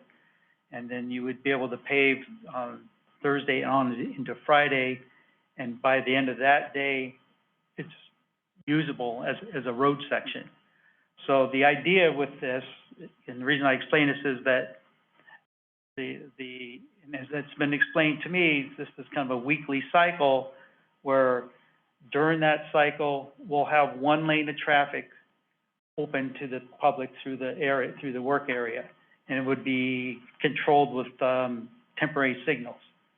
But the idea is by the end of the week, that road section that had been worked on would be completed and be usable, so that on the weekend, we'd have both lanes of traffic open to accommodate the businesses and what have you, the traffic in that area. And then the following week, we start the next section where we left off and do another chunk of road. And that process would continue. We'd work on one side of the road for the length of the project, get it completed, and turn around and work on the other side of the road for that section. So the idea is to keep one lane of traffic open during the construction timeframe of Monday through Friday. Then hopefully, things are working the way I've been told they should be working, that we should be able to keep the 2 lanes of traffic available on weekends. So trying to balance getting the work done, but also be able to facilitate the business out there, and to try to minimize the impact of the road work on those businesses in that corridor. The rate at which we can do this is roughly 4,100 lineal feet of lane per week. And with that rate, the whole project, including the base bid, which is 3 miles, and the alternate bid, which is in the additional 3/4 of a mile, would take roughly, if you just crunch the numbers, roughly 10 weeks to complete. You probably add a week or two just because stuff happens. There's a couple holidays in there and what have you. So it's a full season, and we'd like to be able to begin the project during May, if possible. So we're going to be kind of pushed on getting this thing bid out, but we're close to doing that. But start it in May so that we can finish by mid-August, which is, as I understand, where the grape harvesting begins, depending on the variety and how the crop is maturing during the season. Maybe a little sooner, it could be a little later, but typically what I've been told is mid-August is the time where the harvesting starts. So we want to be able to be done and out of the way so that the wineries there can be able to use the roadway without any constraints. So that's the goal for this project.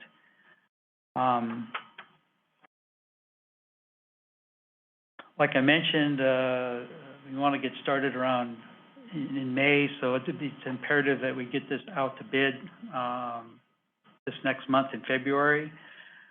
We're pretty close to finalizing the documents to do so. There's a couple things that, based off the discussion today, will allow us to kind of firm up and to move forward. The cost estimate for the work, it's not a cheap project. The base bid, which is a 3-mile section, which there's a map in your packet which kind of shows you the limits there. That's about a $3 million chunk of work. The alternate bid, which tacks on an additional 3/4 of a mile, is about $900,000. So the total, if we were to do the whole shoot and match, is around $3.9 million. And that estimate includes a 10% contingency, so there's a little bit of padding on there. But it's a big ticket item. To fund that, we've got some, the PG&E Rule 20 proceeds that the board has allocated towards doing road improvements. Of that, I estimate around 1.7 to 1.8 million available for construction. We've used a little bit of that for our engineering services. And then we had a $200,000 funds from ACTC that was through the Coronavirus Response and Relief Supplemental Appropriations Act.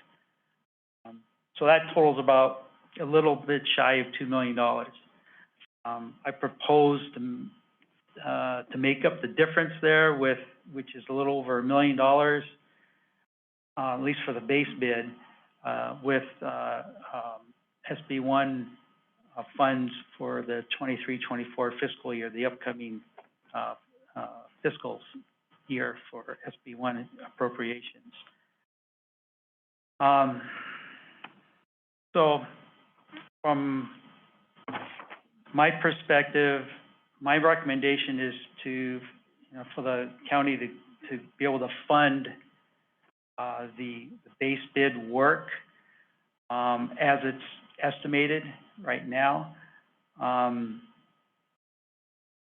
If the board wants to fund the base bid plus the alternate bid work, I don't know. I'm not sure how that would happen. I mean, in the sense that I'm not sure where those funds would come from.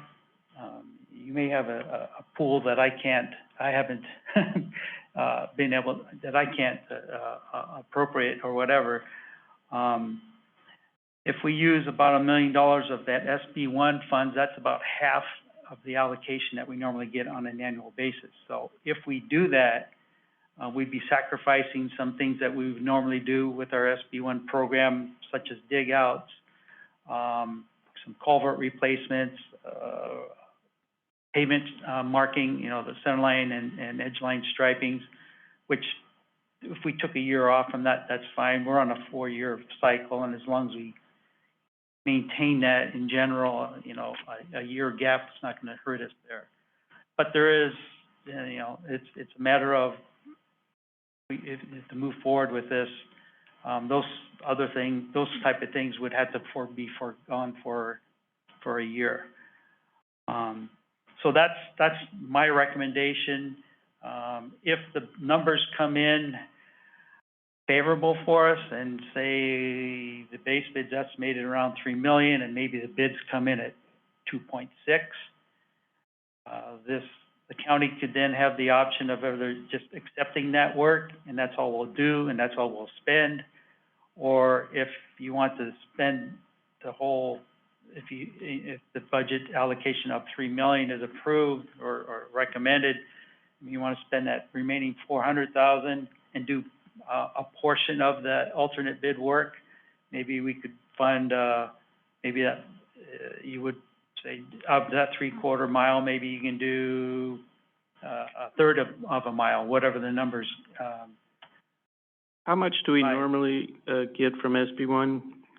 Usually it's in the range, it varies from year to year. Last year it was like $2.1 million. Okay.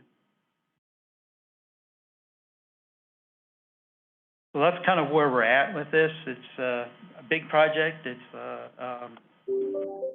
fairly expensive. But I guess what I would want to know is, for purposes of putting the project out to bid, is how we're going to award the project. In other words, if we're just award on the base bid, and if we have money left over, we could do part of the alternate bid or all of it, depending on the numbers. And then the budgeted amount for the project, so that, when we do an advertisement for bids, we provide an estimate of the work.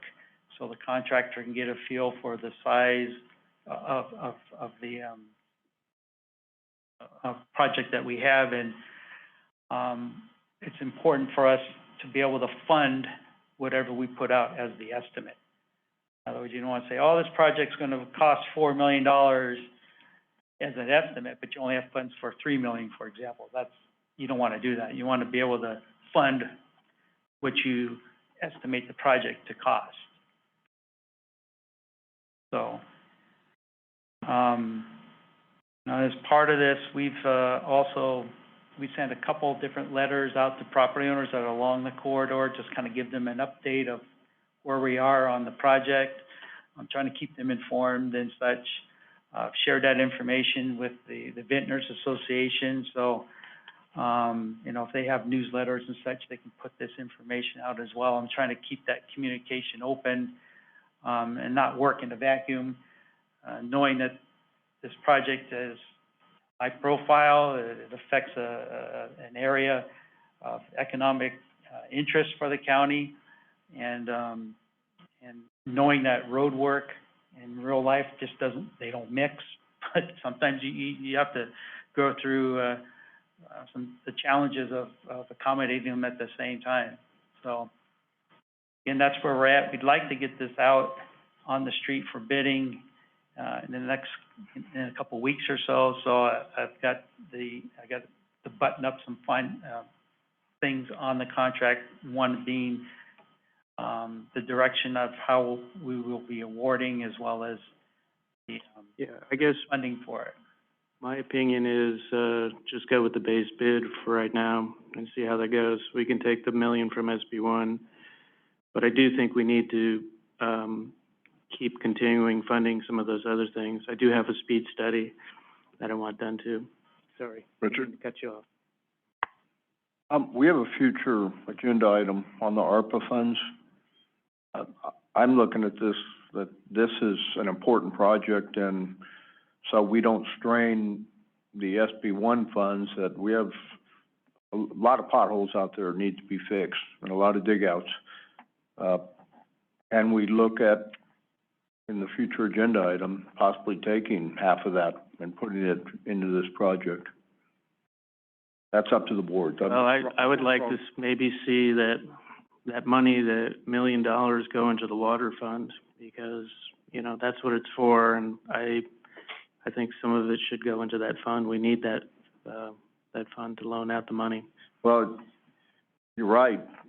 It can go to the water funds, to the water companies out there, but it can also go into infrastructure. Well, yeah, but if we put it into the water fund itself, then it's loaned out, and we do have it. The water fund is pretty healthy. Yeah. Start with. Yeah. I'd also like to see how this gets built and what it looks like. I mean, this is kind of the Cadillac plan. I do want to see this happen, so, we may have to do more of this in the future, so. Chuck, any thoughts on all this? I didn't finish. I'm sorry. Go ahead, Frank. Go ahead. We're waiting on you, Frank. I would just like to see that some of that other money go into the water fund. As far as this project, why don't we just stick with it's $1 million a mile, roughly. We don't know what the bid's gonna look like. If the bid comes in lower, which I doubt, we could maybe think about closing the gap. I think, don't we have to put it as a package where we advertise it if you want to be able to have the alternate available? Yes, there's language that we would put into the documents that say that we award based on the base bid, but since the alternate bid would also be part of it would be bid on by the contractors, we also say that, you know, if funds are available, the county has the discretion to move forward and do some of those items that were in that alternate bid. Yeah, because if you don't have in your bid package, you can't include it later. Right, Something that magnitude. right. I think the way you've laid it out is logical, to go with the base bid and then have that, extra portion as, alternate, I guess, is what you call it, so. You know, I'll say this, it is a lot of money. I've had heartburn overspend that kind of money, but I also understand that that's a pretty major road, gets a lot of heavy traffic. And you've got a pretty big economic engine for the county out there on that road.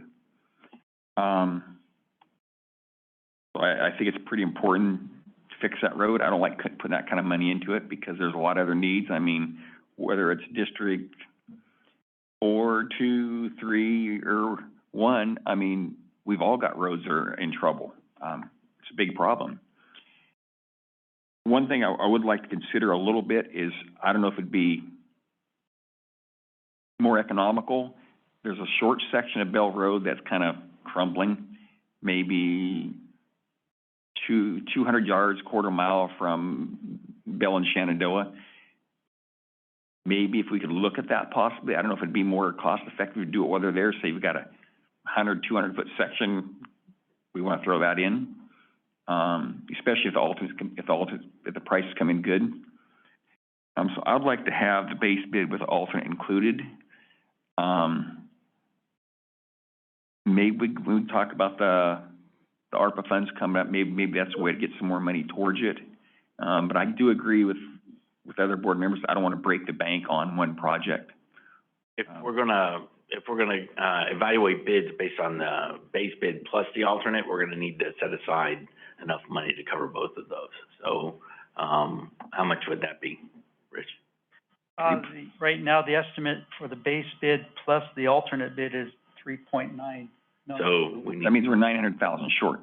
Or 1.9 million short, yeah. But you can award the bid on just the base bid and still have the alternate option to do the work. Correct. You don't have to award the bid on both. You just have to pick. So if you could say, base bid, that's how we're gonna award the project, and you're gonna provide a cost on the alternate, and builder contractor A wins as the low bidder on the base bid, and then we have at that point we can negotiate with the prevailing bidder to do whatever portion of the alternate we can afford. You can negotiate with them, or do they have to put that in? On the alternate. Okay. Oh, okay. Because they've won the bid. We don't have to fully fund the alternate portion of it. We don't have to have that money. Correct. You don't. earmarked. No. I mean, effectively, we do have enough pots of money to cover it if we had to, if that's what the board decided. But we don't have to. So we can cross that bridge later on the alternate. Yeah. Yes. Okay. It will be an option. We just won't be evaluating the winning bid based on the alternate. It will be on just the base bid. So the main bid would be the PG&E Rule 20 credits, the 200,000 from the CARES, and then you'd be looking the bite out of SB1, the million. You know, one thing I asked you about, Rich, and you said you talked about it today, was if we end up doing the alternate, adding that in, that area from like basically about Bell Road to Steiner, it seems like with all the traffic they had on, all the wet weather, it seems like it's held up pretty well. What about just doing maybe like a normal grind and overlay? Would that save some money? Would that hold up? What's the base end of that road? 'Cause I know you did borings. Right. Carlton Allen with Bennett Engineering, I think he's zoomed in on this, and I would want him to answer that question because he's the one who's been doing the engineering, and he can provide insight on the thoughts on that. Yes, good I don't morning. see him. Okay. You may not see him, but you can hear him. Okay. I can, Good morning. Good morning, how are you? The Good. existing road has a variable base material under it. And, over, I think, the years of construction of the roadway, there were multiple phases of construction out there. So it's a variable base along the road.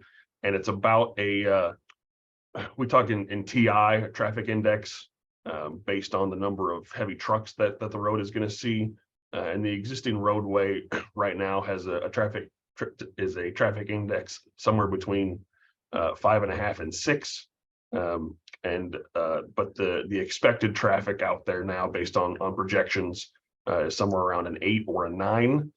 So we're significantly having to increase the carrying capacity of the road. That's one of the reasons the road is deteriorating a bit, is it's seeing more traffic than it was originally designed for, based on development and some of the wineries that have gone in as well. So we're also looking to upgrade and provide more structural carrying capacity in the road with the FDR section. I understand that, but I'm asking about a specific section of the road. When you did your core drills out there, when you go from like basic around Bell Road or Borhan Winery up to the intersection of Shenandoah and Steiner and Shenandoah School Road, that section of road, I think, was built at a later time. Looking at it, I'd say it has probably a whole lot better base under it. That's the question. For that specific one, I'll have to consult the geotech report on the borings, and we can get you an answer on that, what the difference is there. I don't know. I would have thought we'd have that answer today. But okay, I'd appreciate that. Yeah, if you give me a couple of minutes, I can dig into that and look at the borings from the report. Okay. Just another thought. Haven't we petitioned for some money for some of the wear and tear on that road because of the fire and all the log trucks? I think they, Did we get 86 on that? I never did hear the final. I think Supervisor Onetto had some initial meetings, but it doesn't sound like we had got any traction on that. No, and I believe, Richard, you did a damage claim with OES, and so far it's been crickets. I know I did send some emails. The last one we got, I'd asked this lady, Amber Lane, 2 different times for their contact information for her leadership, as she called it, because when things started getting interesting, she says her leadership said to turn it over to them. And I requested their contact information. She has never been forthcoming with that information. She says she'll let them know of my concerns. And the last email, she says the PA, which I would imagine probably the project administrator, is aware of our claim, and it's been moved to the top of the pile, but that was been a few months back. So I think it is a pile, all right, but I'm not sure what kind of pile. It might stink. So I think we have to go try to put more pressure on OES, because nothing's been coming out, and they could have taken that. They did a lot of damage doing the Amador fire cleanup in Grizzly Flat to that road. I don't think this county was opposed to them using our roads because we need to clean up that situation. All we asked was put us back in good shape, and they're done, because they could have went out a different direction, used mainly state highways, and they chose to go down the county roads, which I don't think we could stop them. And they did a lot of damage to that road. So I think if it's only fair, they should make it right. So I think it was the claims, what, 900,000, Richard, I think, they put in? Yeah, it's actually, and it was submitted with different state organizations here with Cal Recycle, because they were the ones administering the cleanup in the Caldor fire area, where they're hauling all the debris and all the downed trees out of the area. And I did kind of a quick and dirty calculation on, a reduction of service life on the road, and came up with some really rough numbers, but something depending is in the range of $900,000, figuring I think a reduction of service life of 5 years, and if you had to do the whole road and it would cost this much, and you take 5 years of a 20-year improvement. And anyway, that's, did some hocus pocus math, and that's what we came up with, because I figured at least it was something to go on. What's the likelihood we will receive the reimbursement, do you think, I don't know, 'cause, 50/50 or no? well, since, like, Supervisor Neto says, that we've heard crickets, and I've followed up, a few times as, what's the status of this and whatever, and just really don't get any, response back. And probably, I mean, I'm not happy about the whole situation. It makes it even worse. I've been up to Grizzly Flat a few times and looked at what OES is doing up there and how they were spending money, I'd say extravagantly. And then you have something where they've actually done damage to our roads and they don't want to give us a damn dime, and they're up there blowing money like it's going out of style. It makes me have, even less faith in government. Okay, do we have any public comment? Supervisor Neto, I found the report. And yeah, so between Bell and Steiner, the base is about double what it is, for the rest of the road. And that is in part of the, that's the alternative bid section, between Bell and Steiner. And so the contractor would do a different mix design, for that. If we decided to, if the bid prices came in favorably, that we were going to be able to do that alternative bid section as well. So if we had just the base bid, that area would be left alone? Correct. Yeah, my question is, rather than doing the grind in place and add the cement and then doing a 4.5-inch overlay, I think it's what it's called for, that area that has probably a lot more substantial base, could you do just like a grind and overlay, and could you save a fair bit of money by doing that and still have a pretty good road section in there? It wouldn't bring it up to the TI that we were looking for the structural section loading that we were trying to get on the project. We need to add about, we'd have to bring the road up probably 3 or 4 inches if we weren't going to touch the base, which causes a lot of other issues with driveways and drainages and stuff like that. So if you do a grind and overlay, so you grind, say, 3 inches and overlay 3 inches, so you should be right back to zero. Yeah, but that's not the issue. There is we would not be adding any carrying capacity or structural capacity to the road. So any long-term effects would be negated there. Okay. Okay, anybody else on Zoom? Thank you. Bring it back to the board. Well, I think it's a lot of money, but I think it's pretty important because that's probably one of the main economic engines in the county. I'd like to go forward with doing the base bid at about $3 million, and then also putting in the alternate. And down the road, we can see how it comes out and see how funding is, and maybe we can do the alternate, maybe we won't. But we need to have that option on the table when we bid it. So that'd be my motion. Along with the other points that are needed. Yeah, the other recommendations 1 through 5. Second. Okay. Motion by Supervisor Neto, second by Supervisor Axe. All in favor? Aye. Aye. Any opposed? Okay, that's a 5-0.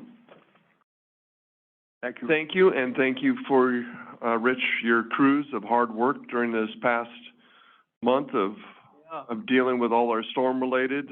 Please give my wholehearted thank you to each and one of your crew, and From all of us, yeah, from all of us, that we truly appreciate their work and everything they've done to keep this county driving on their roads. Yeah, well, we appreciate that sentiment. Of course, sometimes some of those roads don't look too good after the storms, and we're working to get those things patched up. I know he's not here now, and probably it's not timely, but I'd like to give a shout out to Sergeant Bellotti. He's done a bang-up job in coordinating stuff and working with OES. He's been real good to work with, and anytime we need something, he works hard to try to get us what we need and such. And he'll probably say he's just doing his job, and I guess that's true, but I think he's doing his job really well. So I've warned him not to burn himself out. We need to keep him for a while. Yeah, So not to burn himself out and want to get out of here anytime soon. yeah, well, as long as we don't keep having these disasters, you know, we can space him out more, he'll be around for a while. I notice on Sutter Island Road, there's, some of the safety signs that, blew over, because, it's so saturated that, they probably weren't put in the ground deep enough to begin with, so that's gotta be an issue every place. But, I don't know if that puts any liability on the county, that some of those hazard signs are down, I mean, like the chevrons around the curves? things like that, but Okay, just, yeah, we'll make sure of, yeah, take a look. I know that's the way it is on Sutter Island Road, so it's gotta be like that on a lot of roads, yeah. where the signs are just falling over, blown over. You know, one thing too, being as you're here, sorry, but, I knew I should have left. yeah, you know, I would say, I know you've brought in some extra help, outside contractors, but I'd say bring in a little more, because we've still got a fair number of plugged culverts around the county. And we're gonna have another storm, it's just a matter of, hey, we're in winter time, it's coming. So we got a break, we got a chance, get some more crew, another crew or two if you can. Start unplugging more culverts, and there's one up at Fiddletown Road, kind of between Fiddletown and Plymouth, it's really ugly, it's sheeting water right across that road.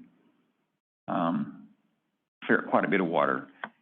And there's other areas like that where there's, you know, it needs some help, but, that'd be good if you find some more people, because we have a storm next week, and I don't wanna have our culverts still plugged up.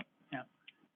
I know it's probably hard trying to find people right now, because everybody's scrambling, but we need a few more. Thank you, Rich. I appreciate it. And we're gonna take a quick 10-minute break, and we'll be back at, 3 after to continue this for Caltrans.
Yeah, that's right.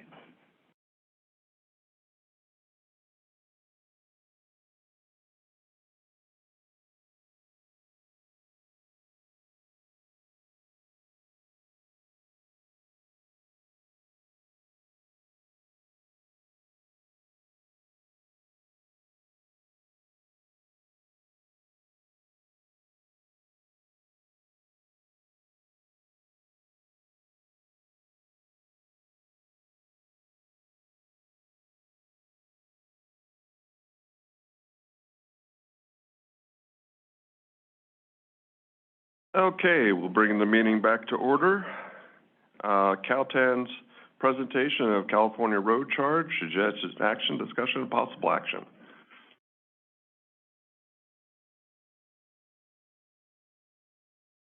Morning. Morning.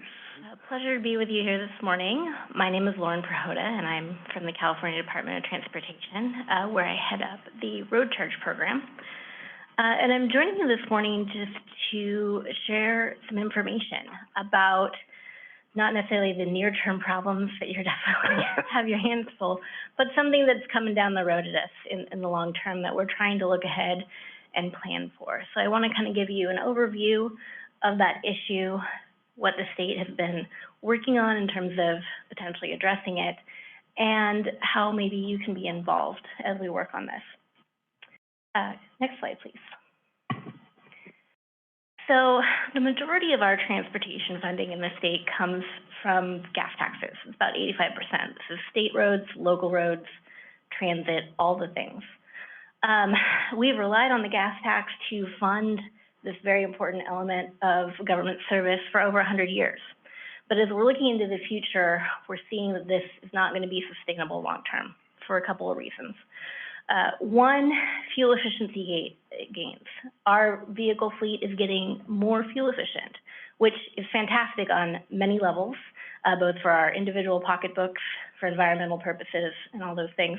But if you need less gas, then you're buying less gas, paying less gas tax. Secondly, many Californians are shifting to non-gas powered vehicles, whether electric or another alternative fuel. And obviously there are state policies in place that are continuing to support that shift long term. So we need to address that because they are not paying any fuel taxes, and so not contributing to the transportation system. Thirdly, inflation and loss of purchase power. Now, recently, in 2017, the state did attempt to address this issue at the state gas tax level with the passage of SB1 with indexing the gas tax to inflation. But the federal gas tax has not been increased since 1993, and so it is also an issue at the federal level. And then finally, because of these factors, especially the increasing spread in fuel efficiency across the vehicle fleet that we have, we're seeing an increase in the unevenness of the tax burden amongst the citizens of California, increasing in fairness. And just want to illustrate that a little bit. If you could go to the next slide. What the state's really looking at to potentially address these issues is changing the mechanism for the tax collection, shifting from a per gallon tax, which we have right now, to considering a per mile fee, something we're calling a road charge. And the way the state's looking at this is it would be a replacement for the gas tax, not a new tax, but just switching out that collection mechanism. 1 per mile rate for all passenger vehicles so that everyone's paying the same to use the road. Question on that. Yes. What is a passenger vehicle? What is quantified as that? That's an excellent question, and that will need to be defined. You know, what is that breaking point between passenger vehicles and commercial vehicles? Because obviously, as you get into the commercial vehicle space, you have that increasing weight issue that has significant more impact on the transportation system. But in general, think about it about the 10,000 pound line. So everything below 10,000 pounds, passenger vehicles, everything up is commercial. Now there's some special cases, but 1-ton pickups and three-quarter ton pickups would be passenger vehicles then? Most likely. And a motorhome? That's one of those special cases. Uh-huh. Yeah, and that's, you know, all these little details we have to figure out as we consider how do we switch to this new policy.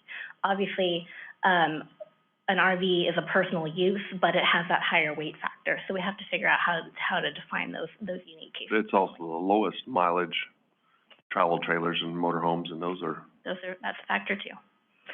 I love all the immediate questions in the weeds. That's great. I love it.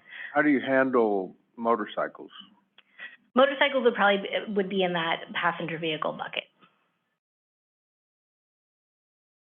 They don't have near as much impact, I would think, on the roads.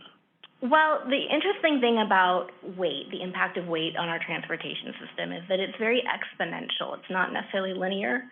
So at the lower ends of the spectrum, there's really not that much difference. And that's basically under 10,000 pounds. It's when we get into the commercial vehicles, which, as you know, can go up to 80,000 and even higher, that's where we see the weight really being a factor. But again, all very good points to discuss. And again, just, you know, this is not necessarily something we're looking at to changing how existing funding is spent. We're trying to stabilize the existing revenue that goes to the state, that goes to locals, to transit and all those things, so that we aren't seeing those existing funds go down. Just again to state, with this 1 per mile rate, there's no intent here to change behavior. It's just a basic kind of utility fee type of for access for use of the road. Next slide, please. So I talked about this fairness issue that we're seeing in the existing gas tax structure. And this is just an example here of some various types of vehicles and what they're currently paying to use the transportation system. You can see on the lower end, you have very fuel efficient vehicles, higher end, lower fuel efficient vehicles. And there's a pretty big spread in what they're paying per month to drive the same number of miles in this example. What we've done research-wise is kind of trying to see how this spread of vehicles plays out on different types of groups within our state.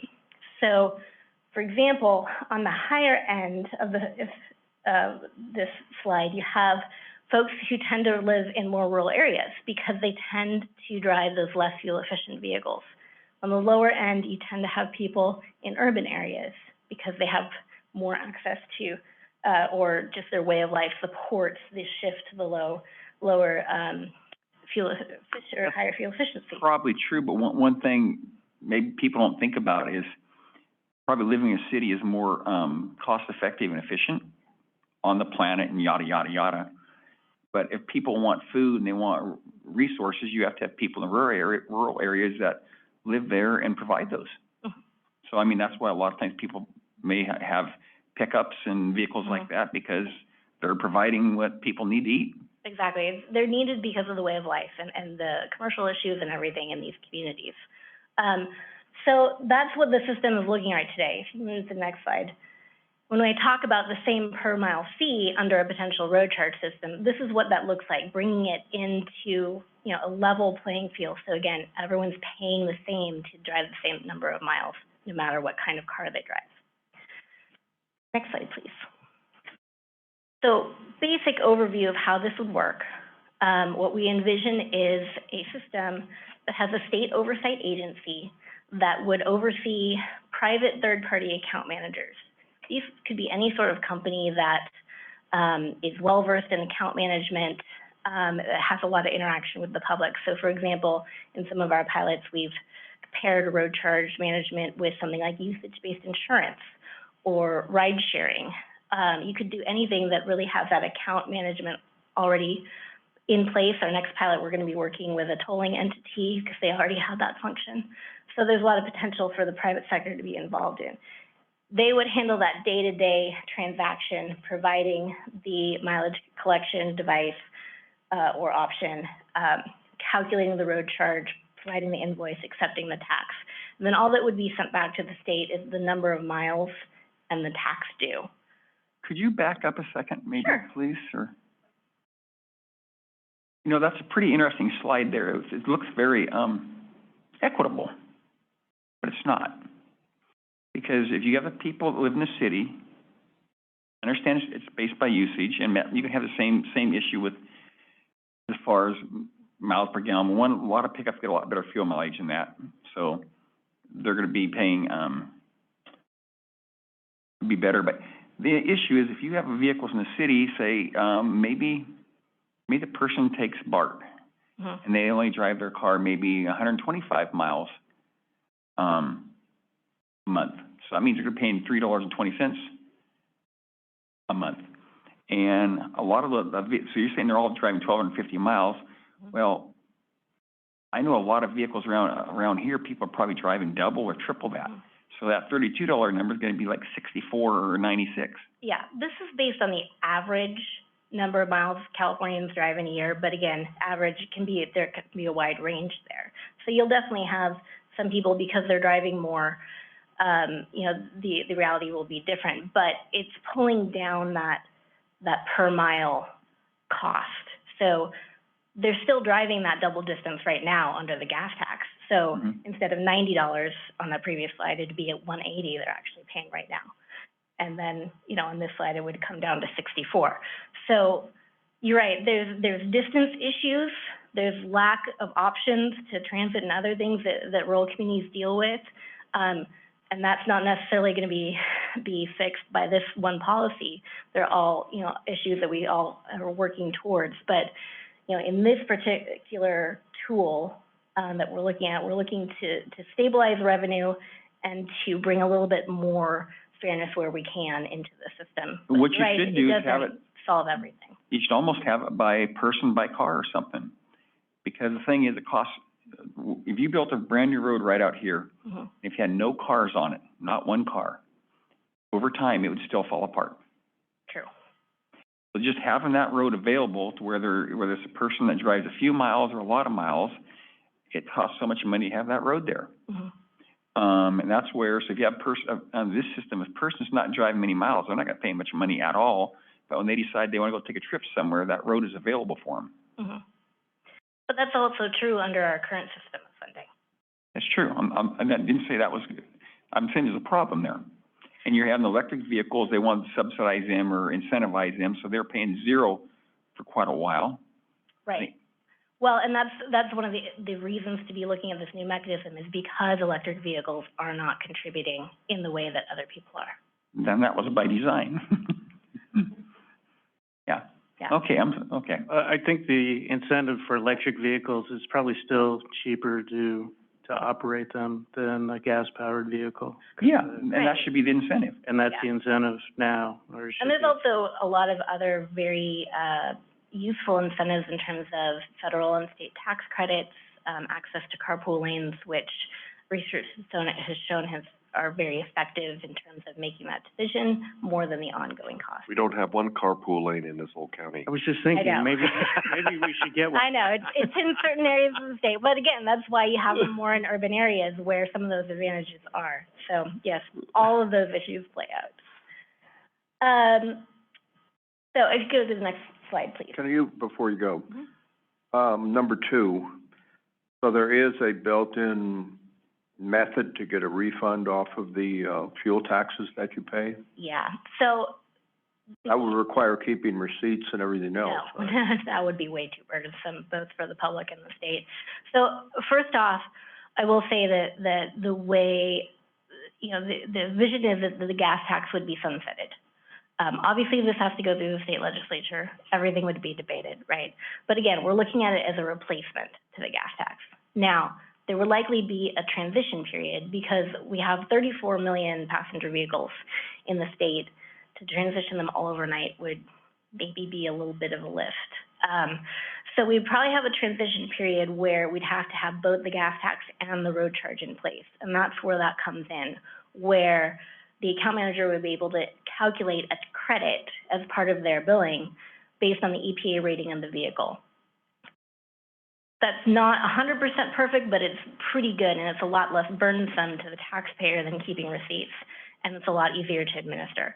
So that's the way we would handle that transition period to make sure that people were not double taxed. The intent is there would be no more SB1, no more fuel tax in the future. Right, that funding stream would be shifted over to a road use charge. It's not problematic, but I'm a little skeptical because,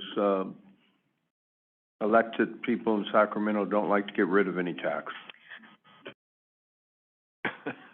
I'm concerned about that point. We have both, and we may have enough money to pay for our roads. Yeah. Again, all those policy points would have to be debated when the legislature took it up, and This is really just a replacement for SB 1, right?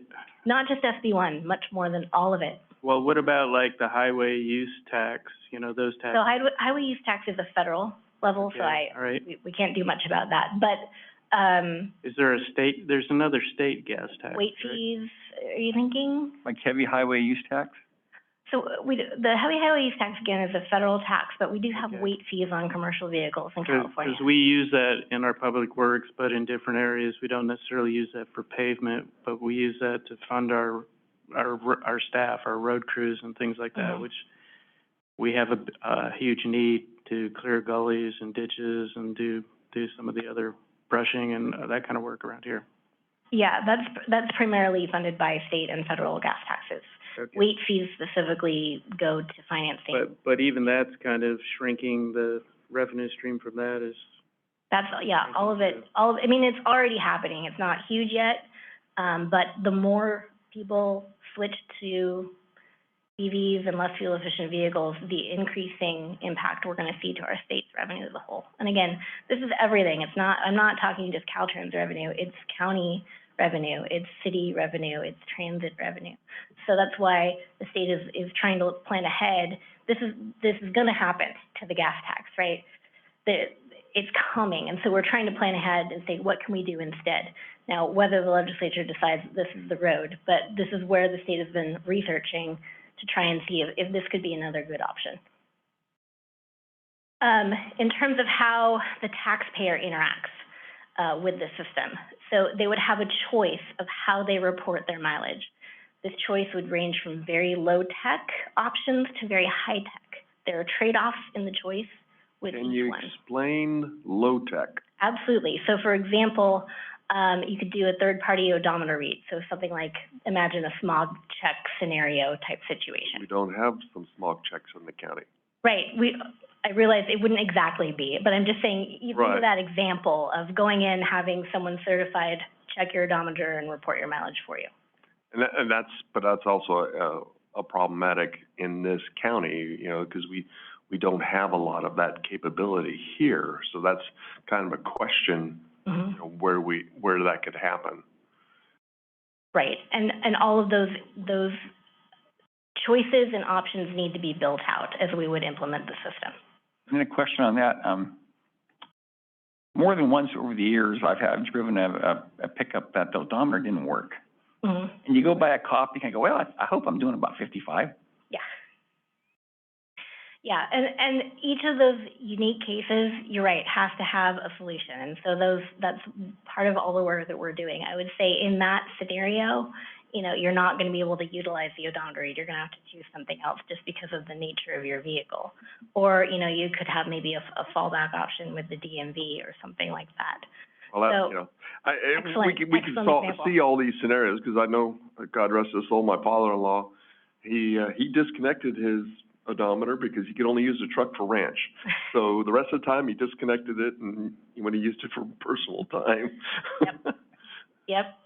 All the special scenarios. Yeah, you know.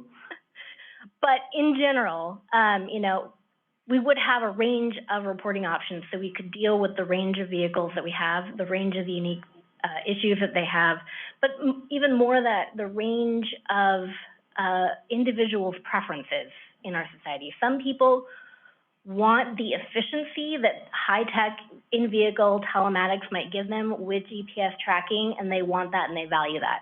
Others do not want any tracking whatsoever. Right. And what we feel is important is the individual should make that choice, not the government. So that's why it's going to be important to have this range of options that people can choose for what works best in their life. What's the time and mileage permit? Is that kind of like the all-you-can-eat option? Right, so you could potentially buy a permit based on, okay, for the next 6 months, Right. this is what I'm going to do. So Or you can drive as much as you want. something like that. Or you could say, here's the permit for the next 10,000 miles. things like, those are all options that are being considered. But if it's have been 10,000 tested. miles, you have to measure the mileage somehow, at that point. Well, right, so you would have, basically in your permit, you'd have the starting mileage, and so if you, So it'd be an odometer reading at Yeah. that point? So- Thank you. There's a lot of bumps in this road, because I know this county is also heavy in antique car mhm. people and, you Yep. know, those. Yes, we will always have the 1967 Mustang with us, right? Because it's just so awesome. That has to be dealt with. You know, you're absolutely right. That's too old. We're talking thirties and forties and. Yeah, so if you've got, say you've got 5 or 6 vehicles, and there's people, I know CARB's getting rid of them, and, a lot of the older vehicles, and some are really pretty good vehicles, some diesel vehicles, so I'm watching all the prices go up in the stores, everything's going up, and I'm thinking, boy, are people ever gonna figure out it's government regulatory actions that are driving a lot of these cost increases? People say, I can't survive financially, you know, like, well, you better think about what you're supporting. I'd like to be this CAM manager, who's that gonna be? So, that would be potential third-party entities. So, like I said, potentially usage-based insurance companies. I think something like Verizon could be considered. Any business that, you know, is well-versed in account management and can partner that with the mileage reporting. And the state they would come into the state, and the state would certify them and basically go through a step process of, do you meet our data security standards? So, you know, anything that you use, like for mobile banking or anything like that, to protect, you know, from the bad actors. And then, do you meet our privacy standards? You know, making sure that your data is. It could be a hell of a contract. It will be thorough. Yeah, and the customer service standards will also be important to make sure that taxpayers have a responsive entity. Yeah, so, and then there'll be ongoing audits that the state would do to make sure that these entities are keeping up to par. So, but again, part of the reason that many states have considered that structure is because the general public feels more comfortable with private entities managing their information than with the government. So that's one consideration. They also can honestly do things a lot less expensively a lot of times than the government can. And they can also adapt to advances in technology better than government often can. So we want to make sure that if we're going with this system, we want it to be able to last for a long time and adapt to the technologies of the future. Don't tell T-Mobile that. So would they be able to use the data internally? Well, that would get to the specifics of the privacy requirements. Yeah, because And I mean, as long as they're not disclosing it, they may want to crunch it and learn from it. Right. So, you know, California has the California Consumer Privacy Act. I think this would definitely need to be in line with that. And again, I expect that would be a big point that the legislature would debate. But we definitely want to make sure that people have control over their data. You know, if they are opting into something, you know, they can potentially, you know, use their data to their advantage instead of companies, you know, kind of collecting it behind their back. But that's also, again, at the end of the day, why we offer the different collection methods, that some that basically don't have any data whatsoever, because so that people can make that choice. Okay, next slide. So I just want to get a sense of where California is fitting in the national picture. Every state has this issue. The federal government has this issue. And a lot of states are looking at a road use charge as a potential solution. It appeals, you can see there's both red states and blue states on here. Kansas and Oklahoma are starting up pilots because it appeals to a lot of people in terms of it being a user-based fee. There are 3 states, one's in yellow, that have active programs already. A number of states in green that have done pilots, and many others that are looking at this.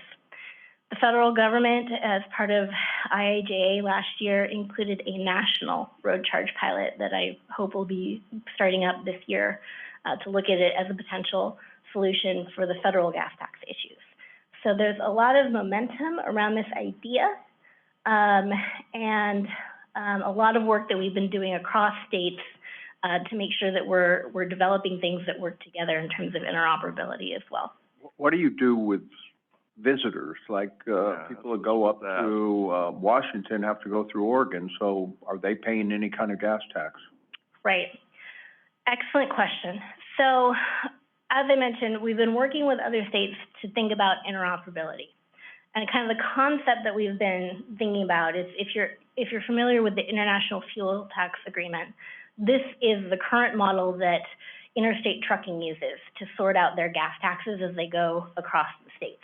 It's kind of a central clearinghouse model that states can kind of report, and trucking companies are required to report their mileage to, and they sort it out and get the revenue back to states. So we could do something similar with a RUC program if you chose, as the individual, one of those higher tech reporting options. You would be able to report your mileage based on the state you were in and their different RUC rates. Because maybe not a surprise, Californians would probably be on the higher end of the RUC rates. If you chose one of the non-reporting options, again, that would basically, you'd have to assume that all of your miles are being driven in California. So there's trade-offs to that. It's more of an issue on the East Coast if you think New England states and all the interstate travel they have than it is actually for us in California. But that's the way we're looking at it.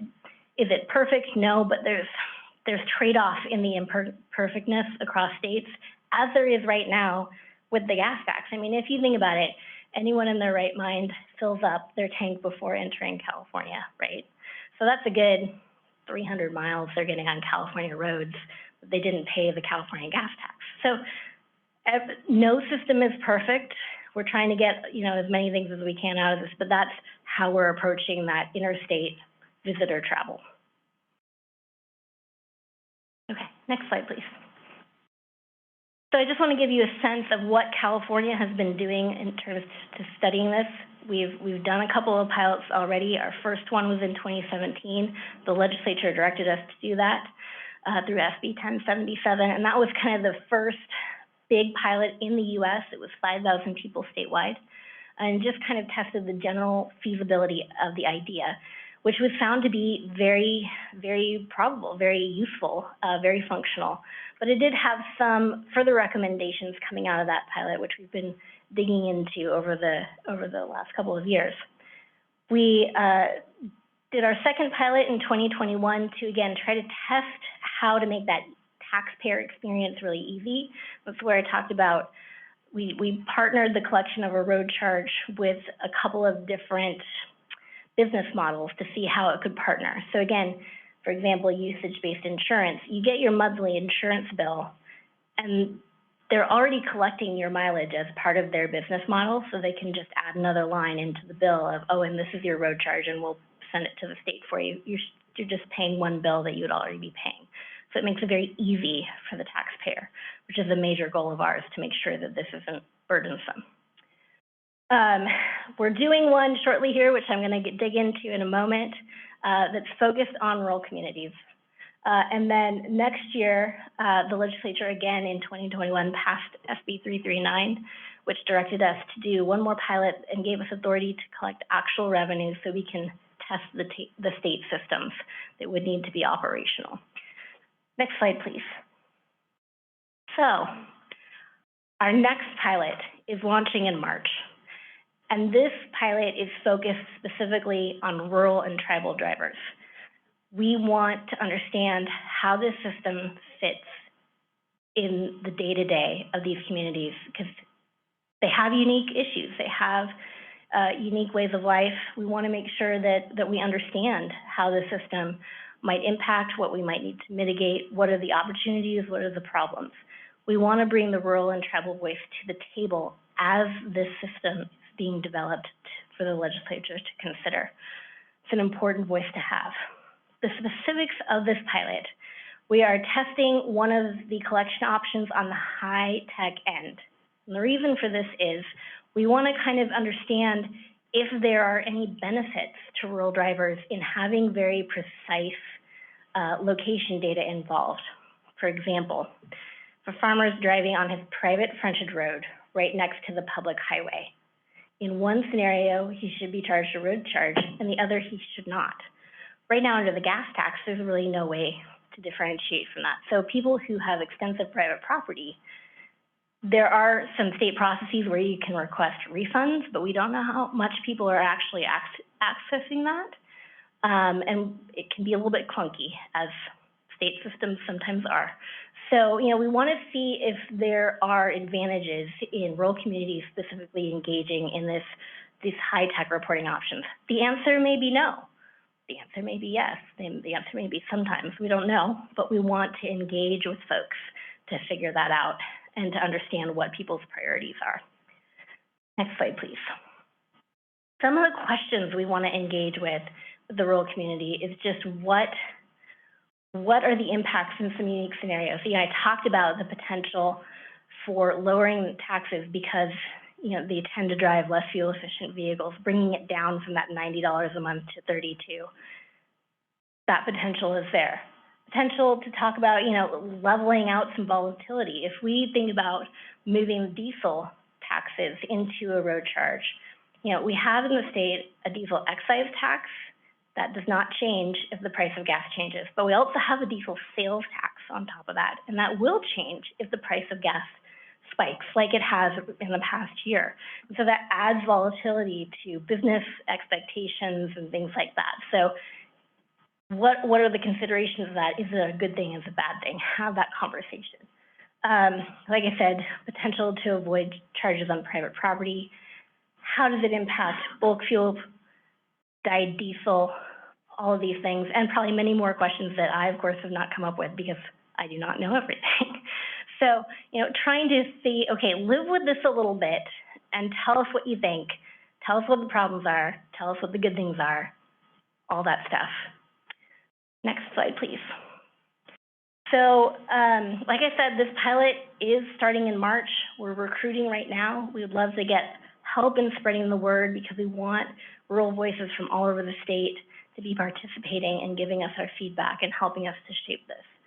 So we are offering incentives for people to participate of up to $250 each for their time. Basically, they just need to sign up.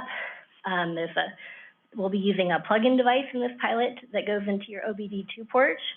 And then you just drive for 6 months like you usually would and answer a couple of surveys.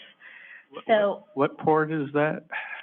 So the OBD2 port that's under not all vehicles, but many vehicles have, it's where if you go in to have your car serviced, they might plug in something there. It's that same thing. It plugs into your car's computer. Yeah. Okay. Yeah, it's usually right. So if you bring it in for servicing, do they have to unplug that thing and then plug in their monitoring device or whatever? Correct. Okay. Yes, and the device notifies the system anytime it's unplugged, so that's a fraud prevention element there. Okay. So anyway, like I said, we're looking for people to participate. We want to share information. If there are, you know, community groups meetings that you would like us to come to kind of engage in a community discussion about this, we are happy to show up. Again, we want the rural and tribal voices at the table as we're working on this. And we just really hope that we can get feedback about how this works. We have to do something as a state to address this gas tax issue. This is what we're looking at as potentially the best solution. Obviously, again, has to go through debate in the legislature, but this is what the state has invested its time in right now. So with that, last slide there is just my contact information. If you have any questions, any more questions, I'm happy to answer them. You're always welcome to reach out to me, but just really appreciate you taking time for the update and all of your great questions. And You guys have got a huge hurdle here, because this, I mean, just the simple stuff. I know my own truck I drive here, it has an aftermarket steps that pop out when you open the door. Well, how I get that to happen is I plug into the OBD sensor, and that's how it knows to open the gate. So I don't have another port to plug that into. Yeah. So it's well, kind of and that's another reason to have several different types of reporting options, you know? Yeah. Are you doing presentations to city councils also? I will go anywhere anyone takes me. I'll talk to, the city in my district and see if they're interested in having you. Thank you. I appreciate that. You know, one thing I'd like to see really considered too is you're looking at a mileage charge, you're looking at a, fuel charge or fuel use charge. There also should be some kind of mechanism to where just having a road available has a benefit. Maybe I use 1 gallon of fuel, maybe I drive 1 mile a year, generally. But then there's that one day I take off and I drive from LA to Oregon border. Okay, so maybe I paid for just that fuel and that one trip, but that road is available to use. And that has, value. And I don't think that's being considered. I think you're correct in that the focus that we have right now is in the rate structure is usage based. So I think what you're talking about is a little bit more on the public good side, which is a completely legitimate way to look at it, and you could look at it that way. So you're right. That could actually be just a regular tax. Almost like a license fee. Yeah. You pay an annual $200 or whatever. Yep, on a car. That should be a big chunk, a pretty good sized chunk of the fee mechanism, because that way there, everybody's paying to have that infrastructure in place. It does support everything we do in our lives. And you do pay, license fees, but I don't think any of that goes towards roads really very much, does it? A little bit. So there's a $100 EV fee, since they are not paying the gas tax. With SB1, yeah. With SB1, you're right. And then there's also the transportation improvement fee, which is based on the value of the vehicle. So there's 5 categories based, on the cost of the vehicle. The rest of registration fees go to support the DMV and the CHP. Yeah, and maybe I think they should look at having a chunk of that go towards roads. That's a consideration. Okay, thank you, Lauren. Thank you so much. I really appreciate it. Did anybody have any questions on Zoom? Okay. Thank you. Be in touch. Oh, that was one question I did have right quick, Lauren. What's your smallest audience that you would prefer? Yeah. There's no audience too small. Okay, thank you. Okay, next item is 4E, discussion of possible action relative to expenditure of ARPA funds previously set. We do have a comment. Oh, wait a second. Someone raised their hand. I don't know if it's. Go ahead. Hi, this is Go Rocky. ahead. Hi, this is Rocky Raymond. I have one question on this, I guess her name is Lauren, the one that's making the presentation. Yes, go ahead. Yeah, California collects more tax and gas tax than any other state, I believe. And I don't believe it's the amount of taxes or money they're collecting is the problem. It sounds like it's more the spending. What percentage of that road tax actually makes it to the road fund, and how much actually goes to supporting unfunded benefits and retirement policies of the state and the general fund? So gas tax revenues are protected under Article 19 of the state constitution to go only to transportation purposes. They go into the highway motor vehicle fuel account. They do not go into the general fund. So the answer would basically be nothing. So that you're saying then on record that 100% of the tax collected for the road fees and road taxes that we pay at the gas pump are going to road repair and construction and maintenance? They're going to transportation purposes. So a good chunk of that is road repair and maintenance, but that's not all of our transportation system. So there are other elements in there as well, but they are all transportation purposes. So are you considering unfunded retirement programs part of the transportation funding? No. Okay, you're on record. Thank you.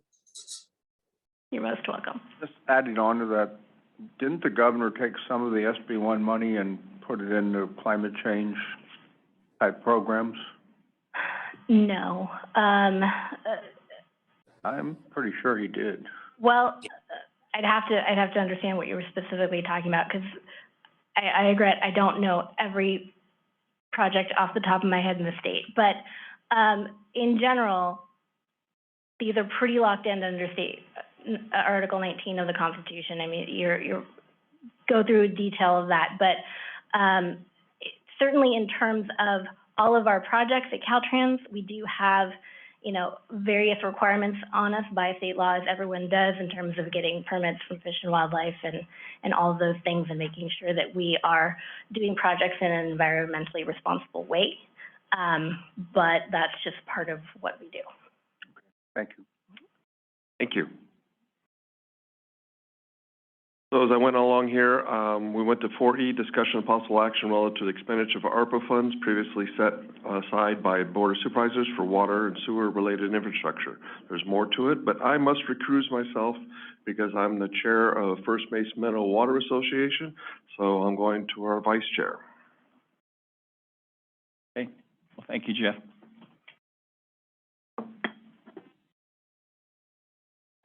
Yeah, we got the gavel. This thing's a little weathered, it's been beat on a little bit. Anyway, this is item 4E. It's discussion of possible action relative to the expenditure of ARPA funds previously set aside by the Board of Supervisors. It's about $1 million for water and sewer related infrastructure. Basically looking for direction how to proceed from the board. Correct. Yes, sir. And I think the item pretty much laid it out, as far as the questions that I had. I think there may have been some other ideas that have been tossed out, that can certainly be vetted, but the question is, how should we proceed? How should staff proceed? I think we should table it for the time being, because there's other things we're waiting to see what happens when this thing goes out to bid, and, you know, that's all. We don't know. And you talked, during the break we talked, you indicated that this money was allowed to all be designated, because we had... Right, because we were under $10 million in our total ARPA award, the board designated all the funds as lost revenue replacement, and as such, a lot of the requirements came off of those funds. We still are not allowed to use them for debt service, so we have to be able to demonstrate that we haven't used them for debt service. But the board had at that time also designated this million for small water projects. Well, and where we've designated it, we can change that if we have to in the future too. But what's our timeline for reporting on the use of the money? It's pretty much gone because we've designated it all as lost revenue. Oh, but you said we still had to show we're using it appropriately. Is the birthday, lady answer? I don't know. We still have 3 years left on the overall ARPA fund expenditures. Yeah, because we don't want to overrun that and end up being subject to repaying the money. Well, we've designated the money as spent already. So, but the question is that final proof, I'm not sure on. So we'll play the... We just have to prove that we're not using it for debt service. Correct. So. Tracy, you have anything? Or do you not want to say anything because it's your birthday? Happy birthday. Happy birthday. Good morning, board. Thank you very much. So one, I think the biggest test that we will have is all those ARPA funds are subject to the single audit. And so, you know, they are looked at critically there and made sure that they are spent as they should. The audit is due when? It's because of the amount of federal grant monies that we receive. We do a single audit on all of our federal programs every year, every fiscal year. But I'm just talking about the due date for us to submit that audit and show that we've spent the money appropriately.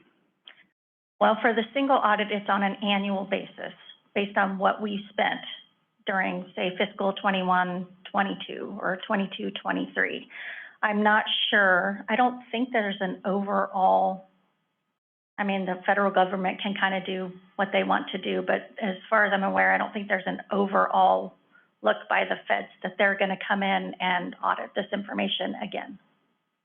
I'd like to just make sure of that. I'm not doubting what you're saying, but I'd like to be 100% sure too.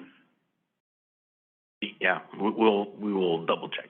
Okay, thank you. Yeah, sure. Well,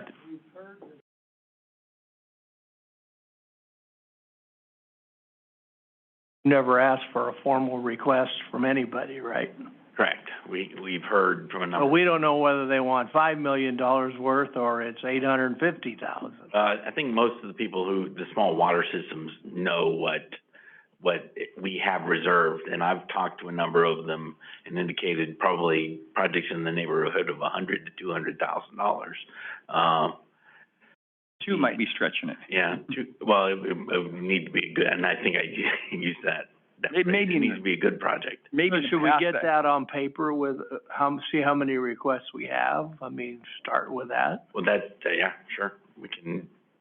Yeah, see what our critical need is. I know that there's a lot of these folks are really strapped for money, and the small water system, it's hard, it's expensive to run, and you don't have a lot of customers. You can spread costs too. That's why the advantage of using these funds for that would be to those entities. so they couldn't, benefit from a low to no interest loan? I'm sure they'd prefer a grant, but I think. We all want the free money. Right. So that's a good question. Would they still be able to put that money to use? Yeah.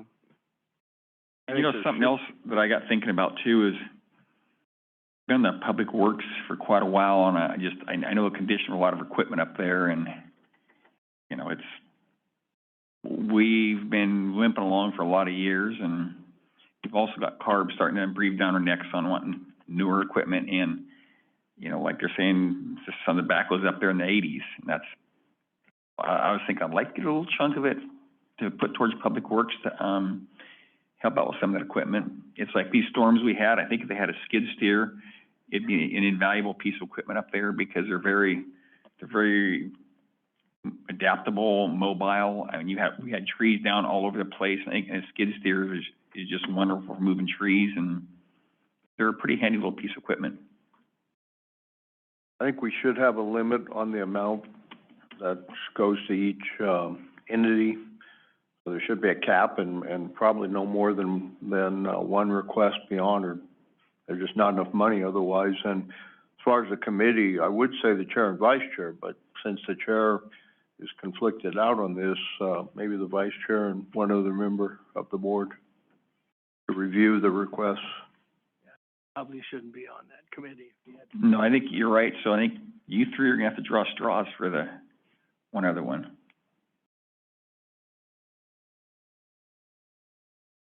Care who's on it.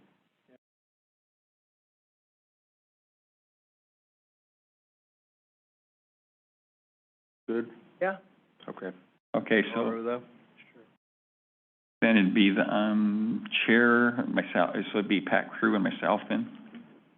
It'd be in that committee. And I agree with Richard. I mean, I see set and limit, because otherwise, I'm sure they're all gonna have needs out there, and so say, hey, what's your most pressing need? Give us one, otherwise we're gonna have a bunch of projects to wade through, so just let them figure out what they need, say, this is what we're looking for. Well, we've already had a request from the water agency for like $55,000 for the revamp of their, boardroom. Myself, I'm not sure if that's really where I'd like to see the money spent. I mean, hell no. I'd like to see it go to projects, water projects, not boardroom, reconstruction. They need to increase their capacity. What if an entity does both water and sewer? Could they ask for one for each? Potentially.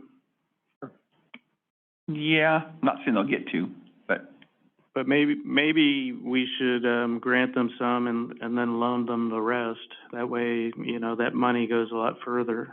$1 million is not gonna go very far. That's right. We've already got a lot of money loaned out to the water agency.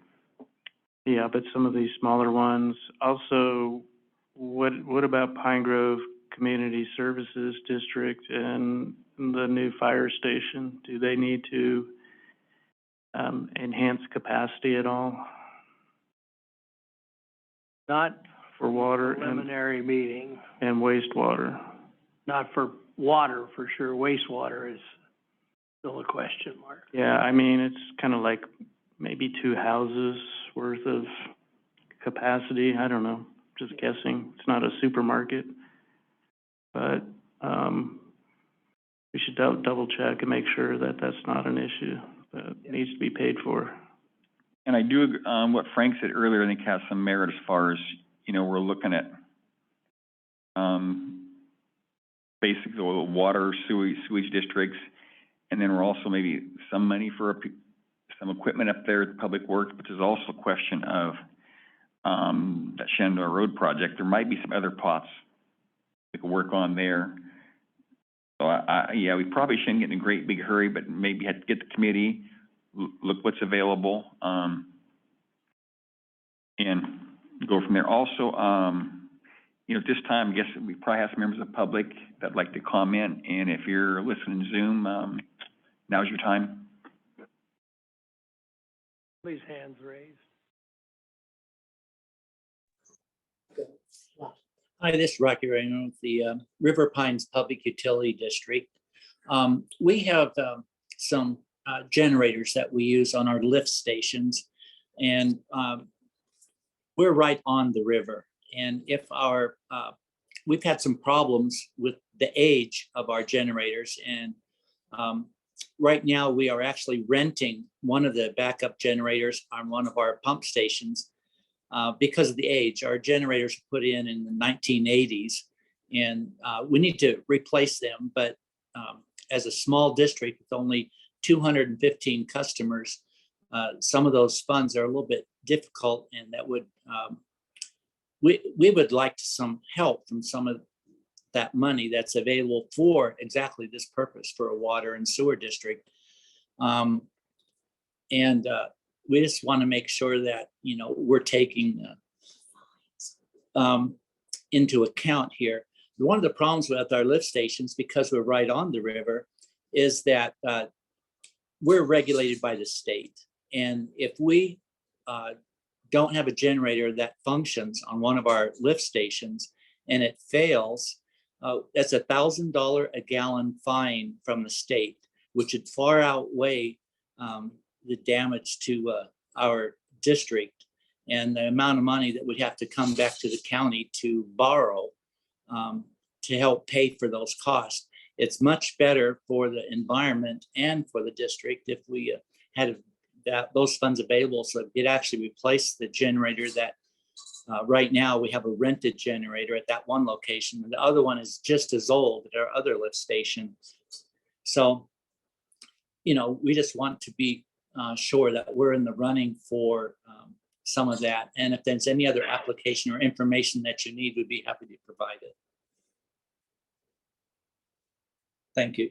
Yeah, and I believe you've already sent a letter in to the board with kind of detailing some of the issues there and your request. Yes, we did. Some money. And also part of that is, you know, we have our community building, which houses the water district, was paid for by the local residents. So they've got, you know, they provide that building to the county for all of the county services and COVID shots and things like that, and for AA and a lot of different uses. And so if some of that funds could be helped to make our buildings safe, like right now, because of the floods, the floor inside the building has continued to deteriorate. Now the tiles are popping off the floor.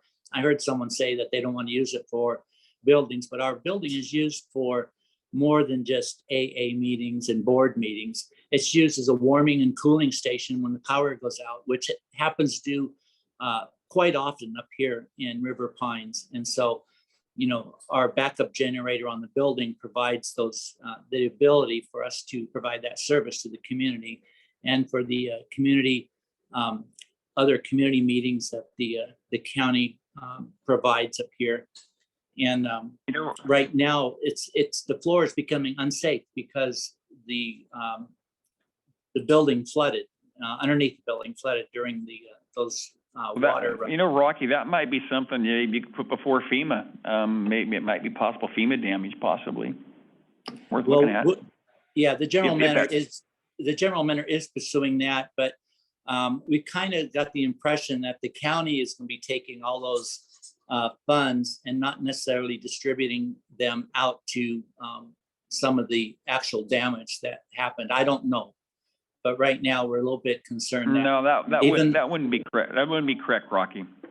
Okay, well that's good because you know we're a little concerned that in the past, I guess somebody has felt like, you know, we report to the county some of the stuff that's happened, and then we never see any of the FEMA funds to help us. So I don't know. Whatever you can do, we just really want you to consider our request. And it's definitely out of a need and not just to help, you know, lower our costs, because we have spent a lot of money bringing our system up to state standards, and they basically regulate what we can and can't do and where the money is spent. And we have to provide this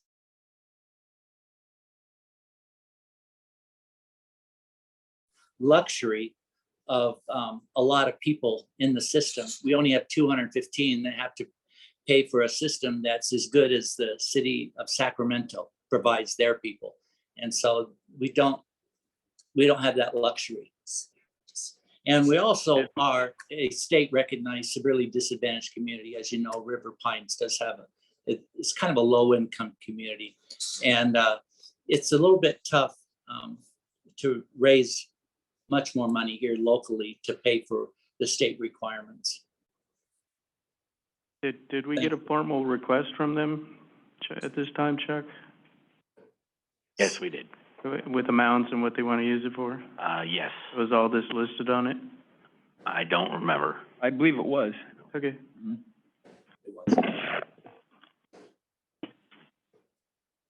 All right, well, thank you, Mr. Raymond.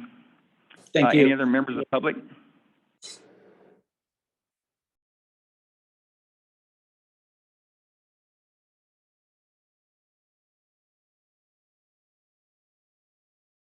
That's it? Okay.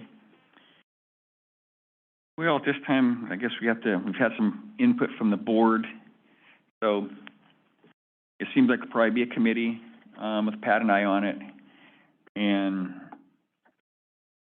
probably have a timeline, maybe have people put applications in for us to review. And then down the road, we can probably make a decision. I'm not really sure on the time. And $100,000 per project is what I had heard. Maybe up Kind to. of a target, yeah. Up to, yeah. I'd say I wouldn't make that a absolute. Why don't we just look and see and then make that decision? Right. Yeah. See how much we get, yeah. How many applications we It's get. always best to give, You know, a target so that somebody doesn't. No, I understand. that's what I was gonna say. We'd say that's the target's 100,000. They can go over it, but that's what we're kind of looking for. You know, there or under, and if they go over some, fine, but I don't want anybody bringing something in for $500,000 unless Amador County is gonna fall off an ocean, you know. So Well, and if a rough timeline, 100,000. if they needed more, part of that could be from the Water Development Fund as a loan. But keep in mind the Shenandoah Road improvement too, so. That's why it's kind of, wasn't sure in that time when I was thinking maybe we might want to wait till we get there before we actually start putting too much money out. And I think we'd like to see probably one per organization. We will consider two, but no, I'd say no more. Well, you consider two if it's water, and one is water, one is wastewater. Right. I mean, why are we saying two? Well, Unless they're separate waterways. yeah. Okay. Mhm. Isn't there some, I know we bought generators for Jackson, and didn't we just buy one for Sutter Creek Fire Department at the Air District level? Yeah, Isn't there some funds left there for the? that's not a bad idea, From the Air District? especially if they have Yeah, older from the Air generators. District, some of that CARB 4 money. And point them to the Air District offline. Yeah. I don't know what size generator they need, but No, that's worth considering. Well, we also committed to, Jackson Valley Fire Protection District, a generator. Somehow it got lost in the shuffle and they're rebidding it right now. But it's Okay. looks like it's gonna be more than originally anticipated because of the time lapse. Okay, we can still look at both, take that into though. account, but sure. Okay, I think, you got direction? Yes. And bring Jeff back in.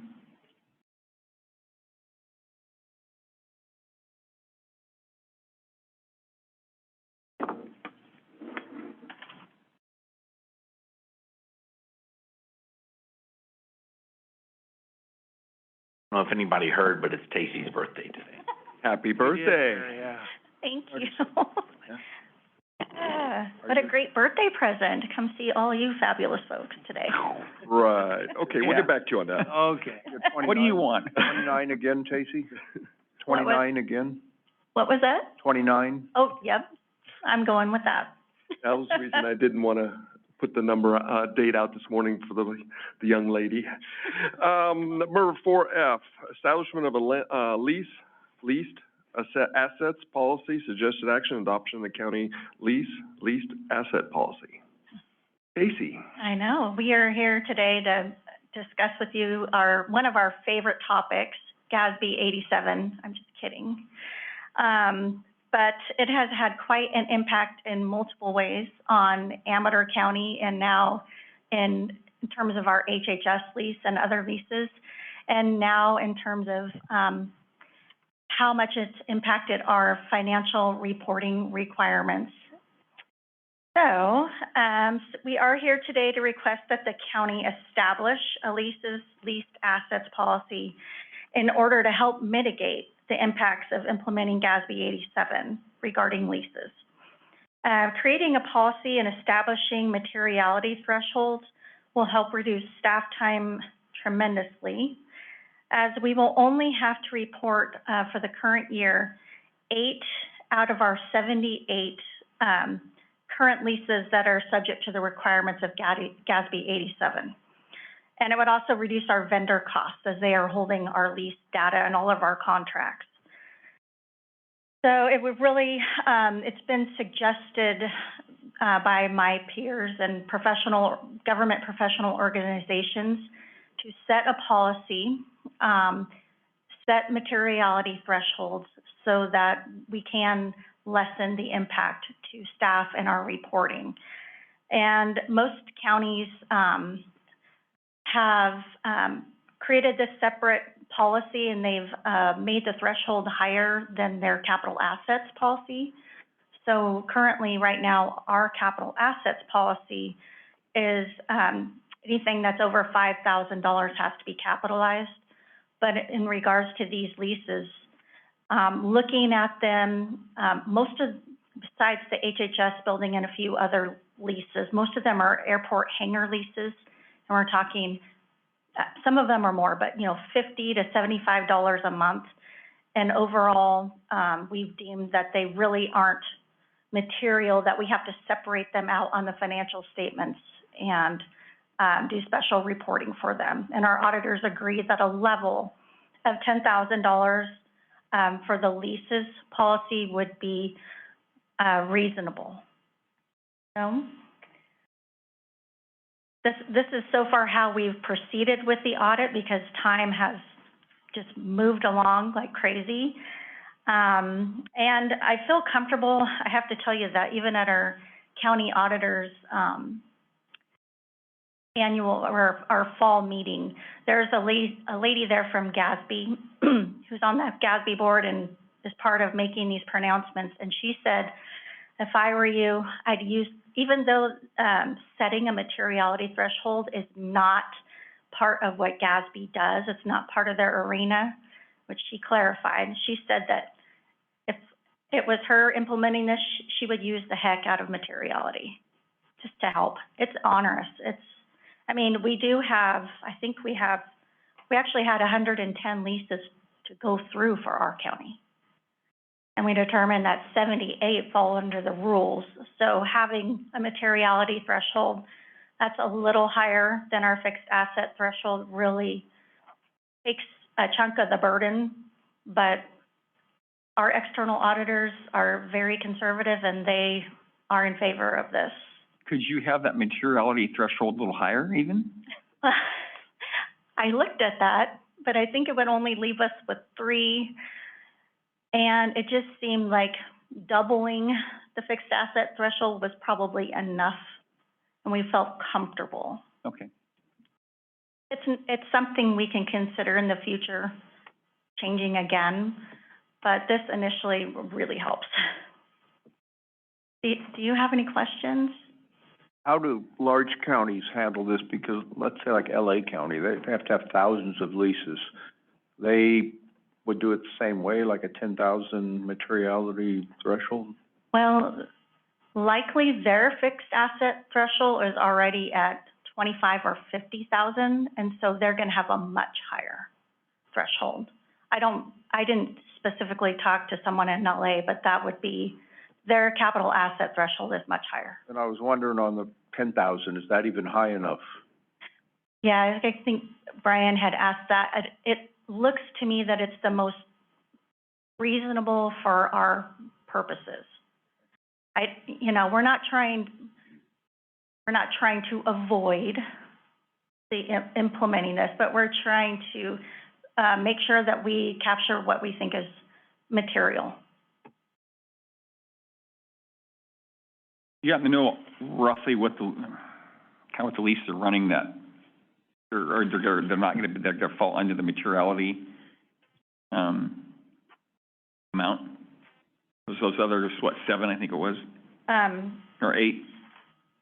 We had 78 leases without having a materiality threshold at all that would fall.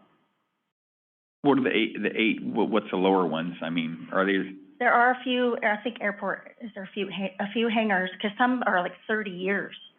And so when you take $50 a month times 30 years, you're gonna be over $10,000. So not too far over 10,000 is kind of my question. They're close. One is 11,000, one is 34,000, and one is 152,000. Okay, so even he raised it, it wouldn't change much. Yeah, I would maybe remove one. Yeah, okay. It's kind of a weird amount. That answers that. Yeah. So it's interesting. The mechanics of this have been very difficult. I think we've always been on the front end, to be honest, in dealing with how this has impacted HHS and the county having to take over the lease payments in order for social services to be able to take this amortization that's based on these, current, fair market values and run it through the cost plan. I mean, it's been quite a process. I think I've heard enough, so. Sorry. Any other questions? Yes. Anybody on Zoom? Okay, it's back to the board. I'd make a motion that we adopt the county leased assets policy and raising that threshold. Second. Okay, a first and a second. All in favor, say aye. Aye. Aye. Opposed? Okay, it's 5-0. Thank you so much. We really, really appreciate it, especially Michelle. You can have the rest of the day off for your birthday. Oh, okay, thank you. I wish. No, I'm fine to be here. Thank you. Okay, last item is 4G, minutes, review and possible approval of the January 10th, 2023 Board of Supervisors meeting. Well, a couple of things. The one, all right, was the supervisor crew. We put the reason for absence, jury duty on there.